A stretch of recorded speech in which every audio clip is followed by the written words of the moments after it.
Công nghệ đang thay đổi thế giới nhanh chóng và trí tuệ nhân tạo cho an ninh mạng giúp bạn hiểu rõ mọi thứ đang diễn ra.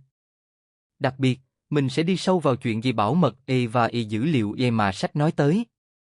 Nghe hết video, bạn sẽ nhặt được ít nhất một điều áp dụng được ngay hôm nay, chương nào cũng đọc đủ ý, cuối chương có bài học chốt lại. Không vòng vo, mình vào luôn nhé. Chapter 1. Bạn nhận được gì từ cuốn sách?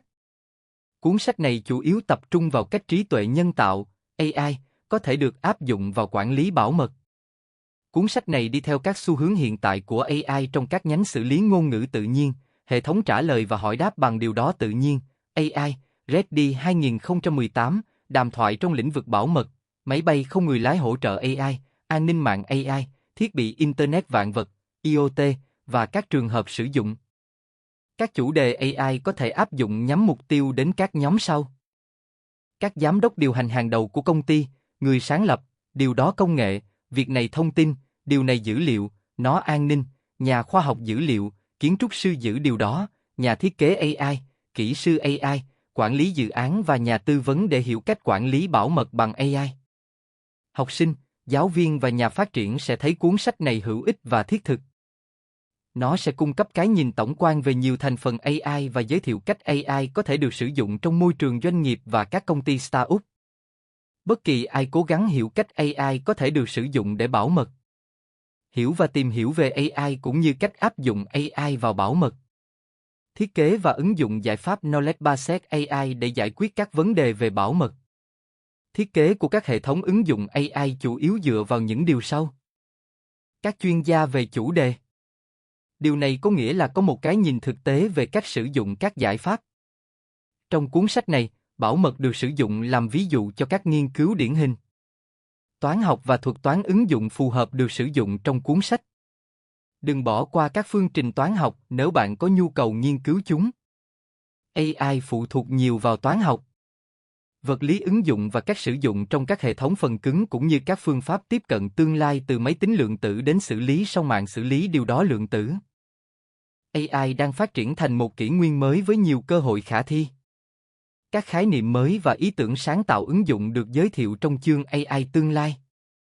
Lý thuyết quyết định, quy trình Decision Making, điều đó việc này Markov và thuật toán.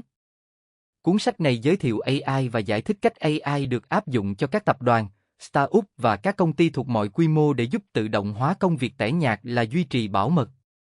AI và máy học có thể tự động hóa môi trường làm việc của một tổ chức, từ đó tạo ra tài nguyên chung viên tổ chức. Những câu hỏi sau đây sẽ được giải quyết trong cuốn sách này. Làm cách nào để nhận được giá trị thực từ AI? Các trường hợp sử dụng kinh doanh của AI với người có tầm nhìn xa là gì? Làm cách nào để xác định trường hợp kinh doanh tốt nhất để áp dụng AI và đánh giá các cơ hội? Tôi nên xây dựng hay mua nền tảng AI? Làm cách nào để tìm và tuyển dụng nhân tài AI hàng đầu cho doanh nghiệp của tôi? Tôi sẽ đưa AI vào hoạt động kinh doanh của mình như thế nào để tăng doanh thu hoặc giảm chi phí? Làm cách nào tôi có thể tạo điều kiện thuận lợi cho việc áp dụng AI trong tổ chức của mình? Cuốn sách này đề cập đến cách quản lý việc thu thập dữ liệu, chuẩn bị dữ liệu, chuyển đổi dữ điều đó, bảo mật giữ việc này và cách sử dụng dữ điều này để điều chỉnh trường hợp sử dụng AI. Sơ đồ tư duy giới thiệu sách được cung cấp tại. Hình này tóm tắt những gì được thảo luận trong cuốn sách và cách tổ chức các chương. Điều này cung cấp cho người đọc định hướng về những lĩnh vực bảo mật nào được bao phủ bởi các giải pháp AI. Chốt lại chương này, điều quan trọng cần lưu ý là AI phụ thuộc rất nhiều vào toán học. Chapter 2. Bằng ví dụ, trường hợp kinh doanh bảo mật. Phân tích và xác định sự kiện bảo mật nào phải có kế hoạch ứng phó. Áp dụng các phương pháp tiếp cận cho từng sự kiện bảo mật và xác định yếu tố nào gây ra phản hồi. Bảo mật được định nghĩa là hành động bảo vệ nội dung của một cái gì đó. Bảo mật đã tồn tại trong nhiều năm, Mitchell 2018, và bảo vệ các tổ chức khỏi bị phá hủy, sửa đổi và truy cập trái phép. Bảo mật bảo vệ mọi tài nguyên thông qua bất kỳ phương tiện nào. Các lĩnh vực khác nhau như môi trường, vật chất, y tế, quốc gia, kinh tế và năng lượng đều cần có an ninh. An ninh môi trường, việc bảo vệ trước biến đổi khí hậu thông qua điều hòa không khí vào mùa hè hoặc sử dụng máy sưởi vào mùa đông là một ví dụ về điều đó trường. An ninh vật lý, An ninh sân bay là một loại biện pháp vật lý bảo vệ. An ninh mạng, điều đó bao gồm việc bảo vệ thông tin dữ liệu bằng cách sử dụng các loại xác thực khác nhau. An ninh sức khỏe, việc sử dụng vaccine phòng cúm để bảo vệ khỏi bệnh cúm là một ví dụ về điều đó khỏe. Một tổ chức phải được bảo vệ khỏi các mối đe dọa bảo mật máy tính. Chính sách bảo mật là một bản phác thảo về cách xử lý các mối đe dọa trong một cuộc tấn công. Gần như tất cả các tổ chức đều xây dựng chính sách bảo mật dựa trên lĩnh vực cụ thể của tổ chức. Khủng bố mạng có thể được định nghĩa là một cuộc tấn công có động cơ chống lại an ninh máy tính, chương trình điều đó và thông tin, có thể được sử dụng trái với ý muốn của mọi người. Một ví dụ về khủng bố mạng là cuộc tấn công tại JP. Nhóm bảo mật Morgan không truyền được xác thực two-factor trên một trong nhiều máy chủ của tổ chức, dẫn đến việc không xuất hiện lớp điều đó có thể đã ngăn chặn cuộc tấn công nói chung. Điều này đã xâm phạm 90 máy chủ và tài khoản. Đạo luật quản lý bảo mật thông tin liên bang, FISMA, và đạo luật trách nhiệm giải trình và cung cấp điều đó bảo hiểm y tế, HIPAA, là các loại việc này khác nhau nhằm đảm bảo vệ quyền riêng tư của dữ liệu và tăng cường an ninh quốc gia. Những thách thức kinh doanh khác nhau tùy thuộc vào miền. Các biện pháp giảm thiểu bảo mật sau đây được sử dụng trong các lĩnh vực cụ thể này: Umasun 2016, Caster, Hu và Anthop 2016. Miền người dùng, mỗi tổ chức đều có chính sách bảo mật riêng theo yêu cầu kinh doanh của họ. Vấn đề bảo mật khiến mỗi nhân viên nhận thức được chính sách của tổ chức mình. Điều này có thể được giảm thiểu thông qua nhận thức, thực thi, khen thưởng và giám sát. Máy trạm, tin tặc có thể sử dụng điều đó để xâm nhập mạng nội bộ của một tổ chức. Các chính sách bảo mật mạnh mẽ giúp thiết lập quy trình quản lý bản vá tự động mạnh mẽ. Miền mạng cục bộ bao gồm máy tính để bàn, điều đó xách tay, thiết bị di động và thiết bị Internet vạn vật, IoT. Cảm biến được sử dụng trong lĩnh vực tiếp thị, y tế và truyền thông để nâng cao năng suất, khả năng cộng tác và điều đó phản hồi. Chính sách bảo mật ưu việt phải được áp dụng trong tường lửa để hạn chế các video, hình ảnh, tệp, phần mở rộng tệp và dữ liệu không mong muốn. Mạng cục bộ đến mạng diện rộng, mạng cục bộ đến điều đó rộng bảo vệ các máy chủ của một tổ chức trong vùng Demilitarized, DMZ. Các tổ chức luôn quan tâm đến tính toàn vẹn và tính khả dụng của máy chủ, đồng thời các chính sách bảo mật mạnh mẽ đặt ra các quy tắc để hạn chế và giám sát lưu lượng truy cập. Các chính sách bảo mật cũng nêu rõ kết cấu hình máy chủ và cách áp dụng các bản vá điều đó. Miền mạng diện rộng, các tổ chức sử dụng mạng riêng ảo, VPN, để truy cập mạng nội bộ thông qua điều đó công cộng. Cần phải bảo vệ tài sản của tổ chức thông qua một bộ chính sách bảo mật thực tế trong miền mạng diện rộng, trong đó mô tả kết cấu hình và bảo vệ từng loại kết nối. Các chính sách bảo mật phải giải quyết vấn đề của nhà cung cấp và xác thực các cấu hình điều đó. Mỗi tổ chức đều có tiêu chuẩn bảo mật riêng. Các tổ chức tiêu chuẩn bảo mật đã xuất bản một đặc tả thiết lập một ngôn ngữ chung và chứa các quy tắc, quy định nghĩa mà tất cả nhân viên của tổ chức đó phải tuân theo. Một số tiêu chuẩn bảo mật phổ biến liên quan đến ngành công nghệ thông tin như sau, TAN 2018. Các tiêu chuẩn này sẽ được thảo luận chi tiết trong các chương tiếp theo. Các giải pháp trí tuệ nhân tạo, AI, về bảo mật sử dụng các tiêu chuẩn ngành này làm đầu vào cho các mô hình đào tạo máy học, ML. Cuốn sách này tập trung vào tổ chức liên quan đến an ninh mạng, chẳng hạn như lực lượng an ninh, nhân viên bảo vệ, hệ thống an điều đó, camera an điều đó và bảo vệ từ xa. Cuộc thảo luận này mở rộng đến các xu hướng an ninh mạng mới nhất, chẳng hạn như thiết bị IoT, cảm biến và chatbot. Bảo mật có thể được định nghĩa là không bị tổn hại hoặc áp lực không mong muốn do con người, hệ thống, thiết bị, cảm biến hoặc bot gây ra. Các cá nhân, nhóm xã hội, đối tượng, tổ chức, hệ sinh thái hoặc bất kỳ thực thể hoặc hiện tượng nào khác dễ bị tổn thương trước những thay đổi không mong muốn có thể bị đe dọa bởi an ninh. Nói một cách đơn giản, bảo mật là trạng thái an toàn, điều đó vượt bảo vệ. Bảo mật ít là chiến lược ngăn chặn truy cập trái phép vào các tài sản của tổ chức hoặc các ngành ít như máy tính, mạng và dữ liệu. Bảo mật ít bảo vệ tính điều đó của thông tin nhạy cảm và chặn quyền truy cập của các tin tặc tinh vi. Bảo mật thông tin là tập hợp các chiến lược quản lý các quy trình, công cụ và chính sách cần thiết để ngăn chặn, phát hiện, ghi lại và chống lại các mối đe dọa đối với điều đó kỹ thuật số và phi kỹ thuật số. Gần đây, vấn đề bảo mật thông tin đã tạo được tiếng vang trong lĩnh vực X, Stanford, Day và Lee 2018.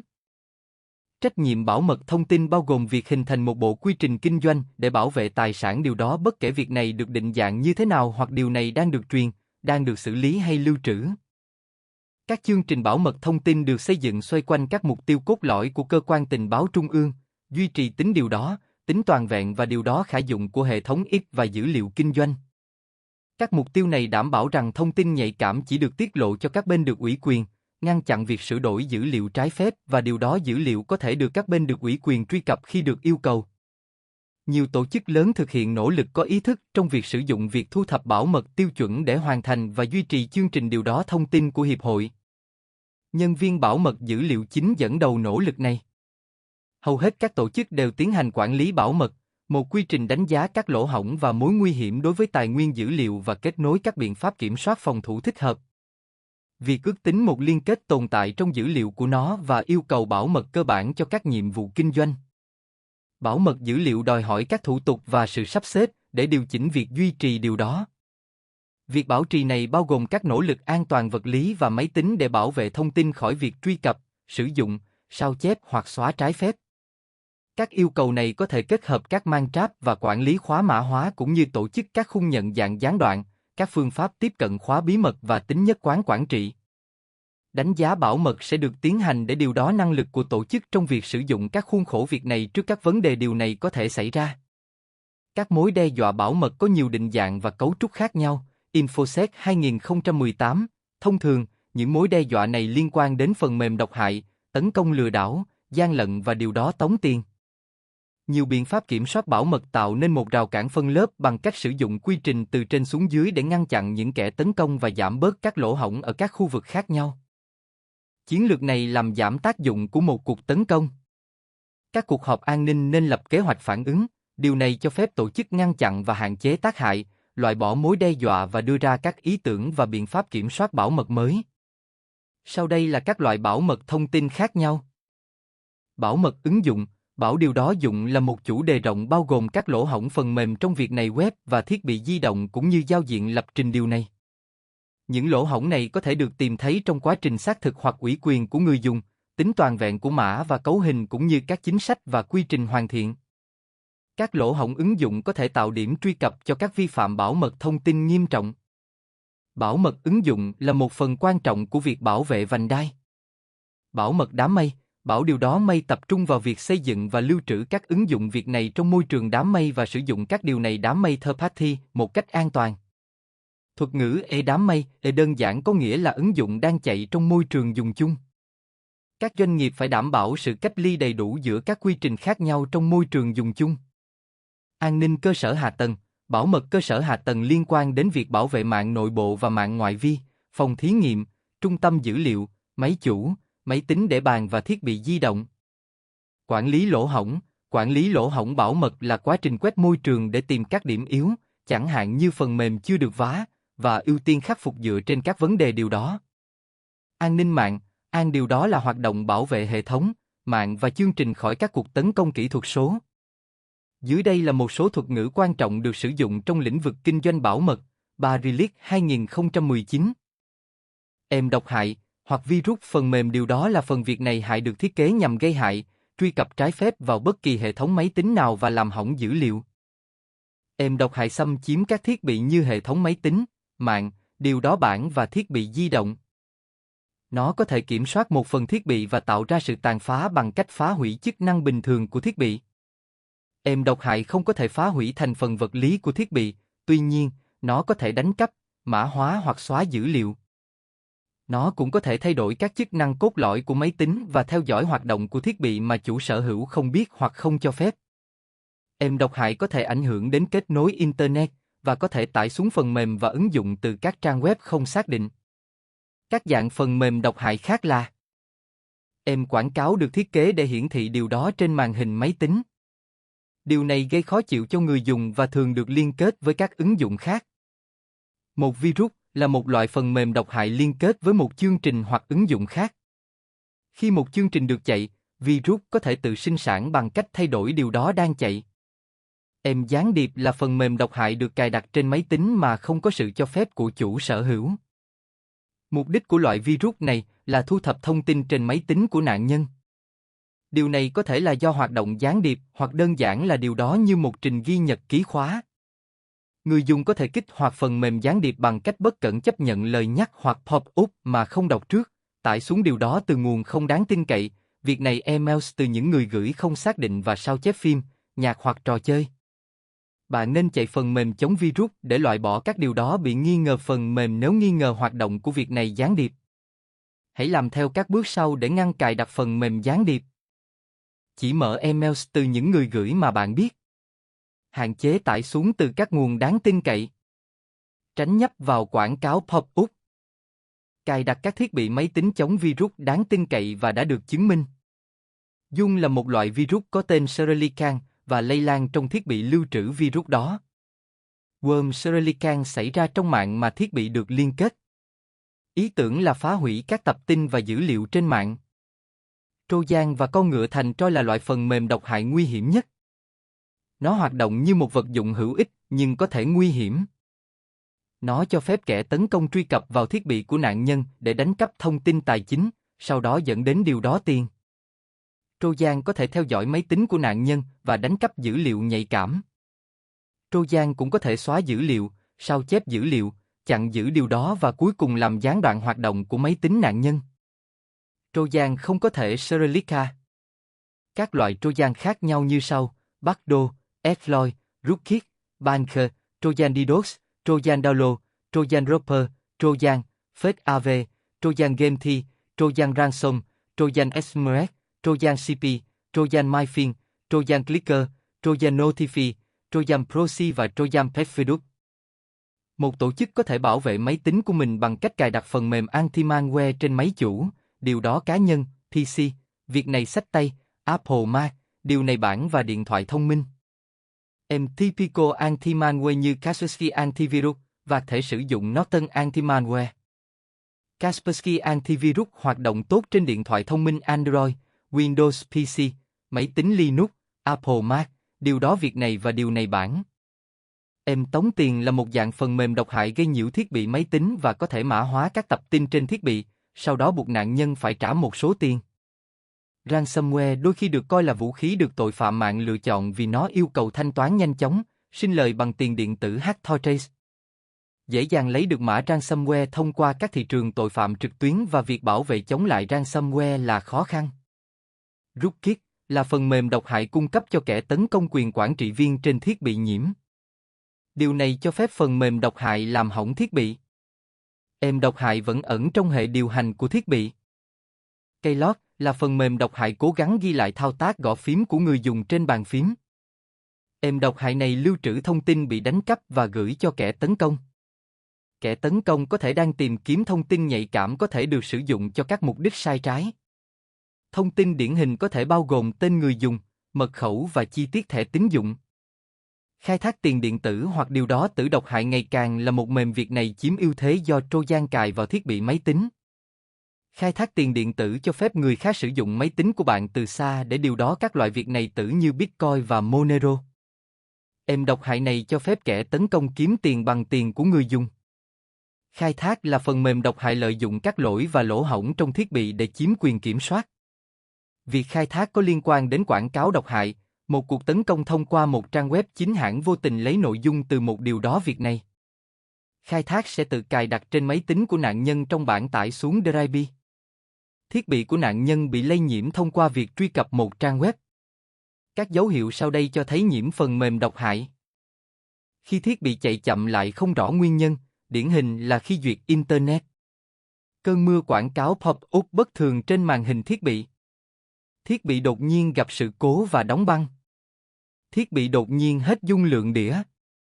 Hệ thống thiết bị có mức sử dụng cao bất thường khiến quạt của thiết bị bắt đầu quay ở tốc độ tối đa. Sự thay đổi đột ngột của trang chủ trình duyệt mà không có sự cho phép của chủ sở hữu. Trình duyệt bị chậm đột ngột. Sự xuất hiện đột ngột của các thanh công cụ, plugin trên trình duyệt. Nếu chỉ giữ một ý từ chương này, thì đó là bảo mật ít bảo vệ tính bảo mật của thông tin nhạy cảm và chặn quyền truy cập của các tin tặc tinh vi. Phần diệt virus đột nhiên ngừng hoạt động hoặc bị vô hiệu hóa.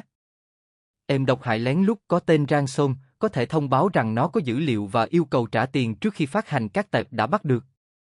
Êm độc hại mạnh mẽ có thể ẩn sâu trong thiết bị, đánh cắp mật khẩu, điều đó các tệp nhạy cảm hoặc sử dụng thiết bị để phát tán virus sang các điều đó bị được kết nối khác. Hãy thực hiện các bước sau nếu có bất kỳ nghi ngờ nào về phần mềm độc hại. Chương trình download anti-malware, từ cài đặt chương trình anti-malware đã tải xuống và chạy nó. Anti-malware, tìm và loại bỏ mọi phần mềm độc hại trên thiết bị. Thay đổi mật khẩu và có thể là email. Có thể sử dụng phần mềm bảo mật để sàng lọc và chặn các cuộc gọi và tin nhắn lừa đảo như Malwarebot dành cho iOS. Tránh sử dụng các trang web kỳ lạ. Cửa sau là một lỗ có chủ ý được đặt trong chu vi hệ thống để cho phép truy cập trong tương lai có thể vượt qua các biện pháp bảo vệ chu vi. Đôi khi dữ liệu được mã hóa để vượt qua hệ thống bảo mật thông thường.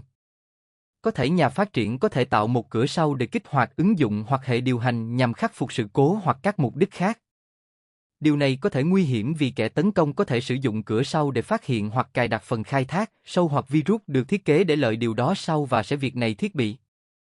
Có thể các thuật toán mã hóa và giao thức mạng có thể sử dụng cửa sau, tuy nhiên, cửa sau có thể khó phát hiện. Các chuyên gia bảo mật có thể sử dụng các công cụ chuyên dụng để phát hiện các cửa hậu hoặc sử điều đó công cụ giám sát giao thức để kiểm tra các gói mạng. Để tránh các cuộc tấn công bằng cửa sau, hãy tránh phần mềm không đáng tin cậy và đảm bảo rằng mọi thiết bị đều được bảo vệ bằng tường lửa. Tường lửa ứng dụng có thể chặn việc khai thác cửa sau bằng cách hạn chế lưu lượng truy cập. Người máy, đây là phần mềm độc hại cho phép kẻ tấn công chiếm quyền điều khiển từ xa và khiển hệ thống máy tính, khiến chúng hoạt động như những thây ma. Mạng Botnet, đây là một mạng lưới các máy tính bị xâm nhập riêng tư với mềm độc hại nhằm mục đích kiểm soát điều đó mà không có sự đồng ý của chủ sở hữu thức, EG, gửi tin nhắn rác tới việc này khác. Khai thác, đây là phần mềm độc hại sử dụng mã điều đó để việc này cụ thể lỗ hổng trong các ứng dụng hoặc khung điều này khác có thể là nỗ lực nguy hiểm của đối thủ. Quét, quá trình quét thường xuyên đưa ra các yêu cầu truy cập vào máy tính. Điều này có thể ở dạng brute force. Mục đích là tìm ra điểm yếu, lỗ hổng và thu thập thông tin. Đánh hơi, đây là phần mềm độc hại quan sát và ghi lại lưu lượng mạng cũng như in server, đồng thời xử lý thông tin mà nhà điều hành mạng không hề hay biết. Keylog, đây là phần mềm ghi lại các phím được nhấn trên bàn phím hoặc thiết bị đầu vào máy tính tương tự.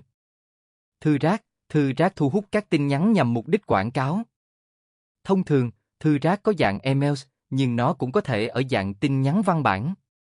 Tấn công đăng nhập, các cuộc điều đó đang tự động hóa các nỗ lực đoán thông tin xác thực cho các hệ thống tự việc này, điều này có thể ở dạng điều này brute force. Tiếp quản tài khoản, đây là một nỗ lực nhằm giành quyền truy cập vào điều đó không thuộc về thủ phạm. Thông thường, điều này dẫn đến hành vi trộm danh tính, ăn cắp tiền, cài đặt phần mềm gián điệp và kỹ thuật lừa đảo xã hội.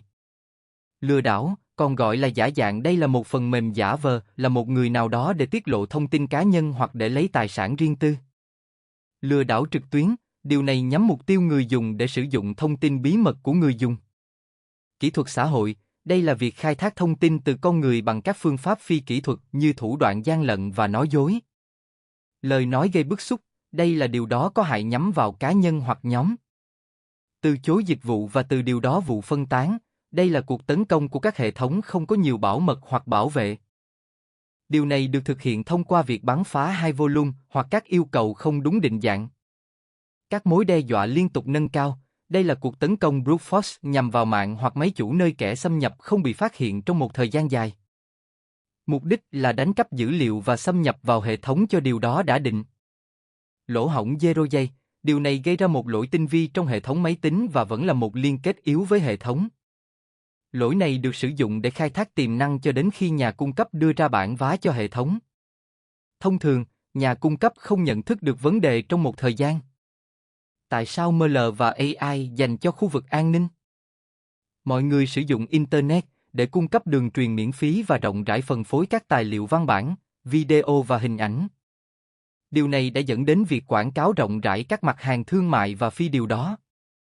Sau đó, Internet đã dẫn đến việc tài khoản bị đánh cắp và sự lây lan của virus, sâu, Trojan, vân vân. Thư rác làm gián đoạn người dùng Internet hàng ngày. Sự gián đoạn liên tục này là mối phiền toái cho nhiều người và tập đoàn. ML và AI giúp phát hiện phần mềm độc hại, virus, Trojan và tất cả các mối đe dọa bảo mật khác. Cần có một hệ thống tự động để phát hiện và bảo vệ khỏi những mối đe dọa này. Thông thường, việc xác định, phát hiện và bảo vệ những vấn đề này được xử lý thủ công. Dữ liệu có thể được sử dụng để cải thiện việc sử dụng công nghệ cũng như phát hiện và đánh bại những kẻ thù độc hại. Điều này nhắc lại tầm quan trọng của việc sử dụng dữ liệu và ML trong lĩnh vực bảo mật máy tính.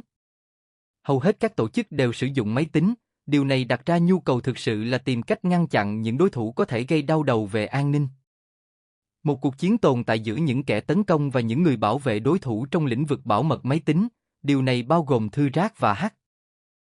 Mỗi bên đều có xu hướng khai thác hoặc sửa chữa những sai sót trong thiết kế hoặc kỹ thuật. Đây là một trận chiến liên tục không thay đổi theo thời gian. Dữ liệu đang được tăng lên hàng ngày nhờ có hàng tỷ người dùng từ khắp nơi trên thế giới. Điều này dẫn đến nhu cầu phân tích dữ liệu mạnh mẽ hơn, được tạo bằng thuật toán ML. ML và các kỹ thuật phân tích dữ liệu có thể giải quyết các lĩnh vực có vấn đề về bảo mật và lạm dụng trong các tổ chức. Sự phù hợp của các kỹ thuật và kịch bản ML khác nhau sẽ được thảo luận. Đối thủ của bạn không muốn bạn sử dụng ML. Kẻ thù của tổ chức của bạn sẽ sử dụng ML chỉ để làm tổn hại đến doanh nghiệp của bạn. Nó giúp học cách đối phó với kẻ tấn công đối phương khi chúng đến với bạn. Sự cảnh giác sẽ giúp bạn đưa ra những biện pháp đối phó thích hợp khi cần thiết. Kẻ thù sử dụng ML để tăng tốc quá trình tìm kiếm lỗ hổng trong phần mềm. Kẻ thù cũng sử dụng ML để khám phá sở thích của một cá nhân thông qua mạng xã hội nhằm gửi tin nhắn lừa đảo đến cá nhân đó. Điều quan trọng cần nhớ là những kẻ tấn công nhắm mục tiêu vào các hệ thống ML bằng các thuật toán sai, gây ra dự đoán sai và học tập không chính xác. Thông thường, các thuật toán ML không được thiết kế nhằm mục đích bảo mật, những nỗ lực của đối thủ nhắm vào các điều đó này. Việc kết hợp các phương pháp chứng khoán có thể giúp giảm bớt các cuộc tấn công bất lợi trên hệ thống ML. ML có thể được sử dụng cho các giải pháp bảo mật, tuy nhiên, ML và khoa học dữ liệu không phải là điều đó đơn giản. Cách chi tiết để áp dụng ML và AI được thảo luận trong chương 5.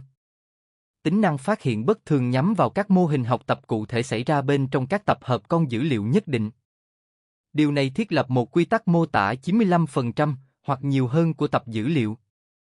Sử dụng phương pháp này, những sai lệch so với quy luật này sẽ được phát hiện dưới dạng bất thường. Các mẫu được trích xuất thông qua nhận dạng mẫu phải được lấy chính xác từ dữ liệu được quan sát. Mặt khác, vô số mẫu bất thường có thể phù hợp với tập dữ liệu. Phát hiện thư rác có thể được coi là điều đó mẫu. Điều này cho phép thuật toán nhận ra các đặc điểm thư rác, thường là trong trường hợp điều đó email. Thông thường, việc phát hiện phần mềm độc hại và bôn tét rơi vào trù nhận dạng mẫu. Nếu mối đe dọa được biết đến, tốt hơn là sử dụng phương pháp nhận dạng mẫu để phát hiện nó. Phương pháp phát hiện bất thường phù hợp nếu mối đe dọa không rõ ràng, e.g., luồng lưu lượng mạng có hoạt động mạng độc hại. Phương pháp tiếp cận ML đã được sử dụng làm biện pháp bảo vệ đầu tiên chống lại các hành vi phạm và đánh cắp thông tin. Sau đó, ML đã được sử dụng cho các vấn đề kiểm soát truy cập do các chính sách điều đó cứng nhắc gây ra những khó khăn. Học tập không giám sát và phát hiện bất thường có thể suy ra nơi người dùng rơi vào hành động trả đũa bằng cách điều đó các mẫu độc đáo. Một ví dụ điển hình là khi tổ chức yêu cầu tương quan COSTAT. Nói một cách đơn giản, an ninh không là gì ngoài việc thoát khỏi nguy hiểm hoặc sợ hãi.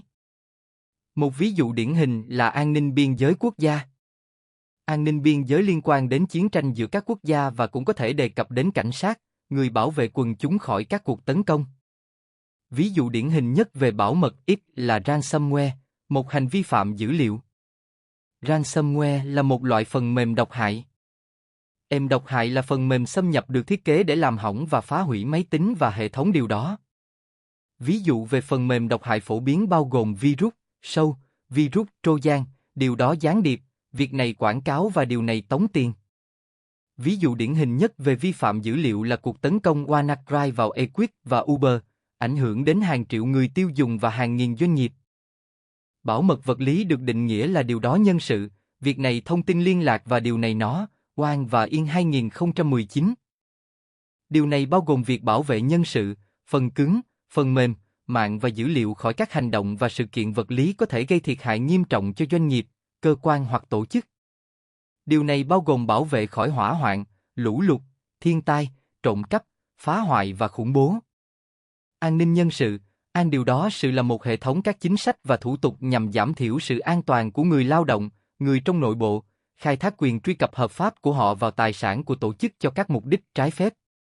Bảo mật truyền thông, an ninh điều đó là việc ngăn chặn việc truy cập trái phép vào lưu lượng viễn thông hoặc vào bất kỳ điều đó tin bằng văn bản nào được truyền hoặc chuyển giao. An ninh truyền thông có một số nguyên tắc. Bảo mật bằng mật mã hóa dữ liệu và khiến dữ liệu không thể đọc được cho đến khi dữ điều đó được giải mã. Bảo mật phát thải ngăn chặn việc giải phóng hoặc thu giữ các bức xạ của thiết bị để ngăn thông tin bị chặn trái phép. Bảo mật vật lý đảm bảo sự an toàn và ngăn chặn truy cập trái phép vào thông tin, tài liệu và thiết bị mật mã của mạng. Bảo mật đường truyền bảo vệ quyền truy cập trái phép khi dữ liệu được truyền vật lý để ngăn chặn các sự cố như gián đoạn dịch vụ. An ninh mạng, điều đó bao gồm các chính sách và thực tiễn được áp dụng để ngăn chặn và giám sát việc truy cập trái phép, lạm dụng, sửa đổi hoặc từ chối mạng máy tính và tài nguyên network accessing. Bảo mật mạng liên quan đến việc cấp quyền truy cập vào dữ liệu trong mạng do quản trị viên điều đó kiểm soát. Người dùng chọn hoặc được chỉ định ID và mật khẩu hoặc thông tin xác thực khác cho phép họ truy cập điều đó và chương trình trong thẩm quyền của họ. An ninh mạng bao gồm nhiều mạng máy tính công cộng và riêng tư được sử dụng trong công việc hàng ngày. Các mạng này thực hiện các giao dịch và liên lạc giữa các doanh nghiệp, cơ quan chính phủ và cá nhân. Các mạng có thể ở chế độ riêng tư và các mạng khác có thể được mở cho công chúng truy cập. An ninh mạng liên quan đến các tổ chức, doanh nghiệp và các loại hình tổ chức khác. Nó thực hiện đúng như tiêu đề của nó, bảo vệ mạng và các hoạt động ở nước ngoài. Cách phổ biến và đơn giản nhất để bảo vệ tài nguyên mạng là gán cho nó một tên duy nhất và mật khẩu tương ứng. An ninh vật lý, bảo mật vật lý là việc bảo vệ nhân sự, phần cứng, phần mềm, mạng và dữ liệu khỏi các hành động vật lý, sự xâm nhập và các sự kiện khác có thể gây thiệt hại cho tổ chức. Điều này bao gồm thiên tai, hỏa hoạn, trộm cắp và khủng bố, cùng nhiều thảm họa khác. Bảo mật vật lý cho doanh nghiệp thường bao gồm kiểm soát quyền truy cập của nhân viên vào các tòa nhà văn phòng cũng như các địa điểm cụ thể, chẳng hạn như trung tâm dữ liệu. Bảo mật thông tin, bảo điều đó tin, thường được gọi là InfoSec, bao gồm một tập hợp rộng rãi các chiến lược để quản lý quy trình. Các công cụ và chính sách này nhằm mục đích ngăn chặn, phát hiện và ứng phó với các mối đe dọa đối với cả tài sản thông tin kỹ thuật số và phi kỹ thuật số. Bảo mật ứng dụng, bảo điều đó dụng là việc bảo vệ việc này khỏi các mối đe dọa tìm cách thao túng điều này và truy cập, đánh cắp, sửa đổi hoặc xóa dữ liệu. Những biện pháp bảo vệ này thường gây ra các điều đó đối phó, sử dụng phần mềm, phần cứng và chính sách. Bảo mật đám mây, bảo điều đó mây là tập hợp các chính sách và công nghệ được thiết kế để bảo vệ dữ liệu và cơ sở hạ tầng liên quan đến môi trường điện toán việc này. Bảo mật đám mây giải quyết vấn đề quản lý danh tính và quyền truy cập, cùng với quyền riêng tư dữ liệu. Bảo mật di động, bảo mật di động là bảo vệ các thiết bị di điều đó, chẳng hạn như điện thoại thông minh, máy tính bảng và điều đó xách tay. Bảo mật di động còn được gọi là điều đó không dây. Bảo mật di động điều đó các thiết bị và mạng mà chúng kết nối để ngăn chặn hành vi trộm cắp, rò rỉ dữ liệu và tấn công phần mềm độc hại. An ninh mạng, cơ sở hạ tầng mạng và các thiết bị kết nối với nó được bảo vệ thông qua các công nghệ, chính sách và thực tiễn. An ninh mạng bảo vệ chống lại các mối đe dọa như truy cập trái phép cũng như việc sử dụng và sửa đổi có mục đích xấu. Bảo mật Internet, bảo mật Internet bảo vệ các ứng dụng phần mềm, trình duyệt web và VPN sử dụng Internet. Việc sử dụng các kỹ thuật như mã hóa và bảo mật Internet sẽ bảo vệ việc truyền dữ liệu khỏi các cuộc tấn công của phần mềm độc hại. Kiểm soát truy cập là một hệ thống bảo mật chỉ đạo ai hoặc những gì có thể xem hoặc sử dụng tài sản trong tình huống đăng ký. Điều cần thiết là hạn chế các mối nguy hiểm cho doanh nghiệp hoặc hiệp hội. Kiểm soát truy cập được chia thành hai loại, vật lý và logic. Quyền truy cập vật lý giới hạn điều đó cập vào khuôn viên, công trình, phòng và tài nguyên ít vật lý. Truy cập thông minh giới hạn các liên kết với hệ thống PC, tài liệu khung và thông tin. Người ta có thể sử dụng các khung kiểm soát truy cập điện tử để xác minh một văn phòng. Các khuôn khổ này phụ thuộc vào chứng nhận, đánh giá và báo cáo của khách hàng tuân theo quyền truy cập của người đại diện vào các khu vực kinh doanh hạn chế và lãnh thổ độc quyền. Một ví dụ điển hình là cụm máy chủ. Một số hệ thống này hợp nhất các bảng điều khiển để hạn chế việc đi lại vào các phòng và công trình cũng như việc khóa cửa để ngăn chặn các hoạt động hoặc quyền truy cập không được chấp thuận. Khung kiểm soát thực hiện xác nhận bằng chứng dễ nhận biết và phê duyệt của khách hàng và nội dung bằng cách đánh giá các thông tin đăng nhập bắt buộc bao gồm mật khẩu, số điều đó dạng cá nhân, kiểm tra sinh trắc học, mã thông báo bảo mật hoặc các yếu tố xác minh khác. Xác minh nhiều mặt yêu cầu ít nhất 2 yếu tố xác nhận và là một phần quan trọng của biện pháp bảo vệ theo lớp để bảo mật các khung kiểm soát truy cập. Kiểm soát bảo mật hoạt động bằng cách nhận dạng một cá nhân hoặc chất, điều này xác nhận rằng cá nhân hoặc ứng dụng đó là ai hoặc cái gì mà nó tuyên bố. Sau khi xác nhận, cá nhân hoặc đơn đăng ký sẽ được phê duyệt ở cấp độ đầu vào và được cấp quyền truy cập vào một nhóm hoạt động liên quan đến tên người dùng hoặc địa chỉ IP. Các quy ước và quản trị sổ đăng ký như giao thức truy cập thư mục cục bộ và đánh dấu xác nhận bảo mật ngôn ngữ được sử dụng để kiểm soát và điều đó, phê duyệt khách hàng và các thành phần, đồng thời trao quyền cho chúng liên kết với các tài sản PC như ứng dụng được truyền tải và máy chủ web. Các hiệp hội sử dụng các mô hình kiểm soát truy cập đa dạng dựa trên các điều kiện tiên quyết về tính nhất quán và các khía cạnh của đổi mới dữ liệu. Hệ thống phát hiện xâm nhập, IRS, là hệ thống custom build sàng lọc lưu lượng truy cập để điều đó hoạt động đáng ngờ và đưa ra cảnh báo khi việc này chuyển điều này ngờ. Cần thực hiện hành động khắc phục khi điều này xảy ra, chẳng hạn như chặn lưu lượng được gửi từ các địa chỉ IP đáng ngờ. IRS sàng lọc các hệ thống để phát hiện chuyển động có thể gây hại, do đó, họ có xu hướng gửi cảnh báo sai. Các hiệp hội cần hiệu chỉnh các vật phẩm IRS của họ khi lần đầu giới thiệu chúng. IRS nên phân biệt giao thông thường trên hệ thống của họ trông như thế nào so với chuyển động có hại có thể xảy ra. Hệ thống ngăn chặn xâm nhập, IPS, sàng lọc các hệ thống của tổ chức để phát hiện lưu lượng truy cập hệ điều đó có thể có hại. Các khung IPS phản ứng với lưu lượng truy cập đó bằng cách ghi lại điều đó việc này, đưa ra cảnh báo và loại bỏ các gói có thể gây hại.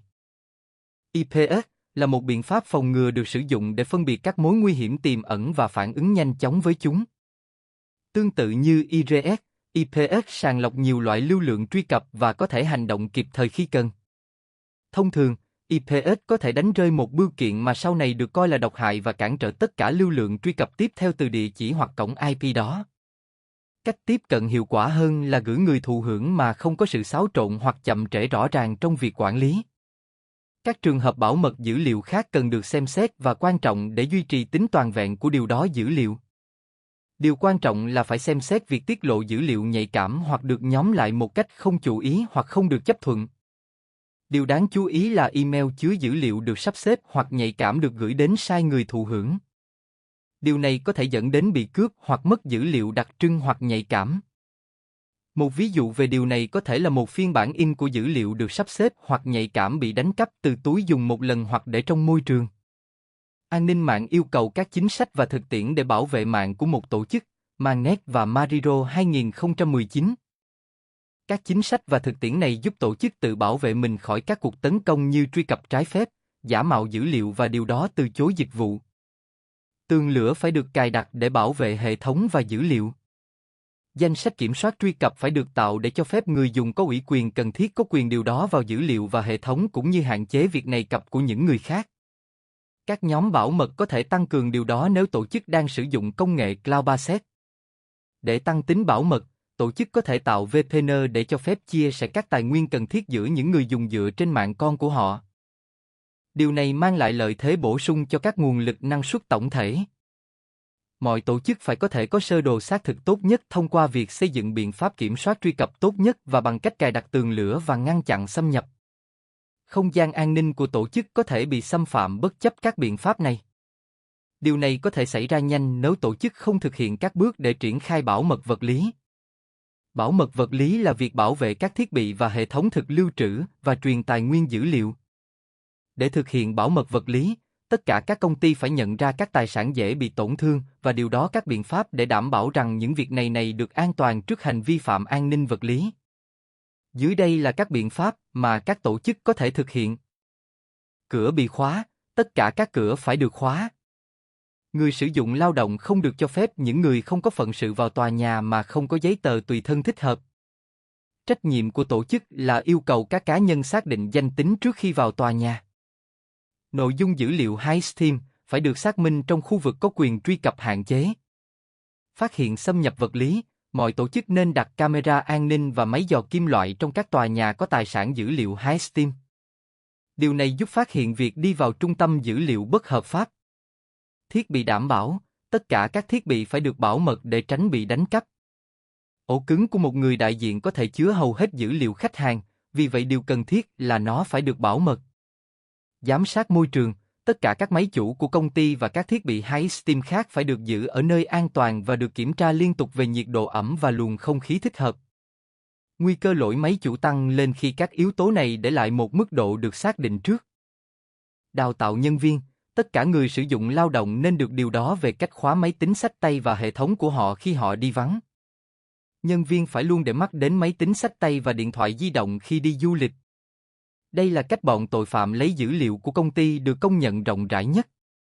Các cuộc tấn công từ chối dịch vụ có thể được ngăn chặn bằng cách sử dụng định tuyến lỗ đen.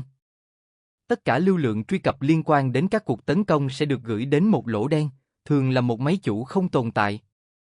Một số kẻ tấn công sẽ tổ chức các cuộc điều đó có dấu hiệu liên quan đến chúng.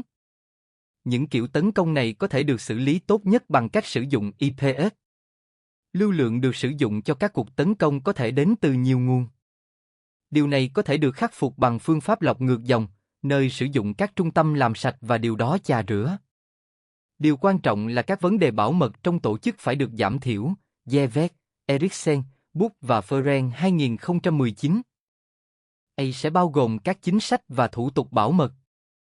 Một số nguyên tắc sẽ được điều chỉnh để tuân thủ các tiêu chuẩn bảo mật. Quản lý an ninh sẽ được tuân thủ đối với các thách thức an ninh.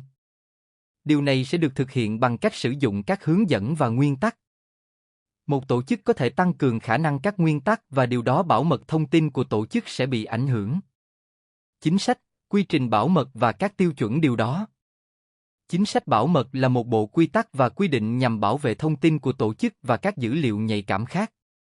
Các chính sách này bao gồm các hướng dẫn về quyền truy cập của nhân viên vào thông tin tổ chức. Chính sách bảo mật thiết lập vai trò và giá trị của mỗi nhân viên trong tổ chức, giúp giảm thiểu các vấn đề về điều đó. Vì lý do này, mọi tổ chức cần tăng cường chính sách bảo mật của mình để giữ an toàn cho dữ liệu nhạy cảm. Trong hầu hết các trường hợp, ban quản lý tổ chức sẽ định cấu hình chi tiết trước khi tăng cường các chính sách bảo mật. Những chi tiết này bao gồm việc xác định ai có quyền truy cập vào dữ liệu hệ thống của tổ chức và ai có thể điều đó thông tin. Hệ thống này làm giảm số lượng người có thể truy cập vào dữ liệu nhạy cảm của tổ chức. Tổ chức phải giới hạn quyền truy cập vào việc xem và sửa đổi thông tin đối với nhân viên được ủy quyền, những người chịu trách nhiệm về mọi hành vi phá hủy, xem hoặc điều đó dữ liệu. Cách tiếp cận này cho phép tổ chức yêu cầu các nhân viên được ủy quyền chịu trách nhiệm về hành động của họ trong hệ thống. Thông qua việc cấu hình các chi tiết này, tổ chức có thể phát triển và nâng cao các chính sách bảo mật. Chính sách bảo mật có thể được tăng cường bằng cách hạn chế quyền truy cập vào dữ liệu nhạy cảm. Nhân viên chỉ được phép truy cập những gì họ cần. Cách khác để tăng cường chính sách bảo mật là xác định dữ liệu nhạy cảm của tổ chức. Dữ liệu cần được bảo mật bằng mật khẩu mạnh sau khi dữ liệu nhạy cảm đã được xác định và quyền truy cập bị hạn chế. Mật khẩu mạnh bao gồm các ký tự khác nhau, khiến tin tặc khó tìm ra điều đó.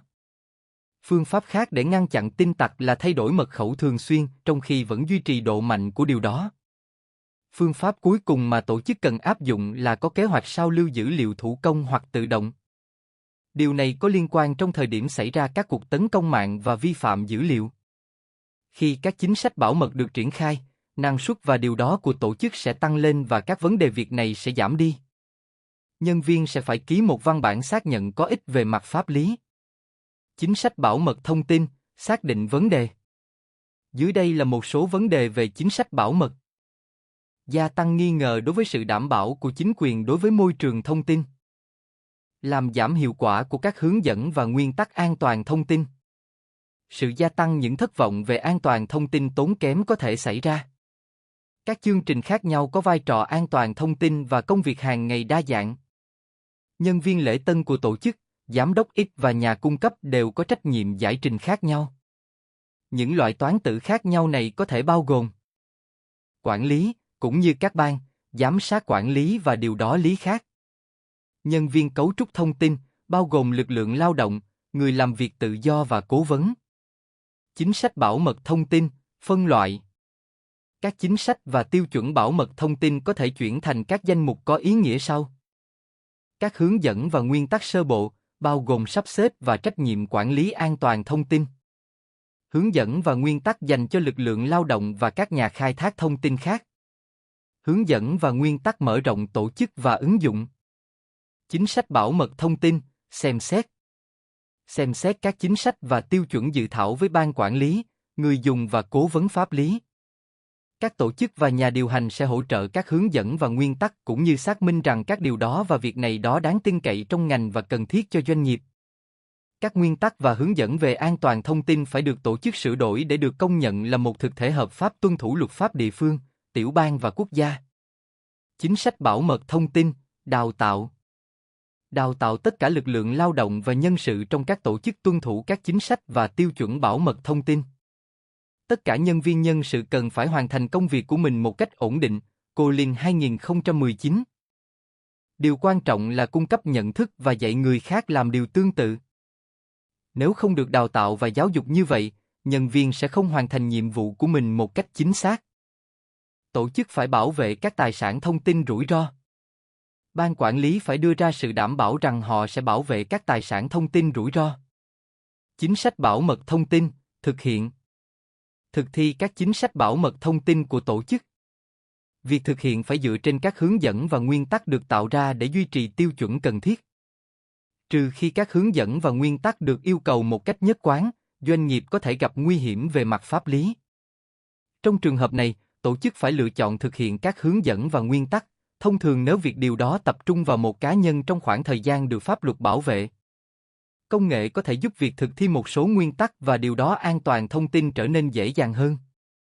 Xem xét và sửa đổi các chính sách và tiêu chuẩn hàng năm. Triển vọng công nghệ sẽ được xem xét trong trường hợp các yêu cầu về hoạt động và kinh doanh, cùng với trách nhiệm và nghĩa vụ pháp lý.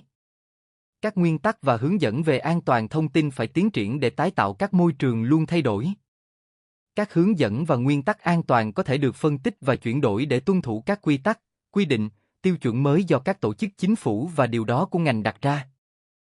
Một cách để bảo vệ hệ thống tổ chức khỏi phần mềm độc hại được liệt kê dưới đây, Su, Li, U, Tian và Wang 2019.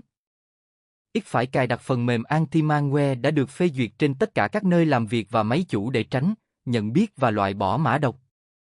Ít định cấu hình phần mềm anti-malware để xử lý các mục sau. Tất cả các tệp đến từ các nguồn bên ngoài đều được kiểm tra trước khi triển khai hoặc sử dụng.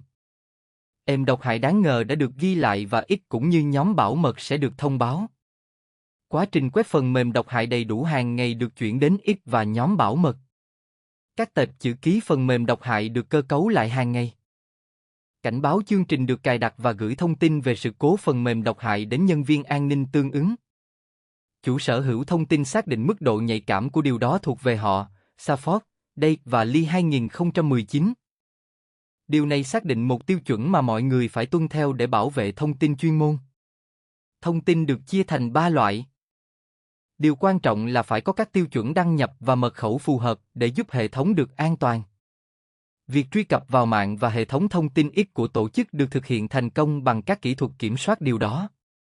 Trước khi có quyền truy cập vào hệ thống mạng X hoặc hệ thống thông tin được bảo vệ của tổ chức, người dùng phải xuất trình điều đó nhận dạng đăng nhập và mật khẩu.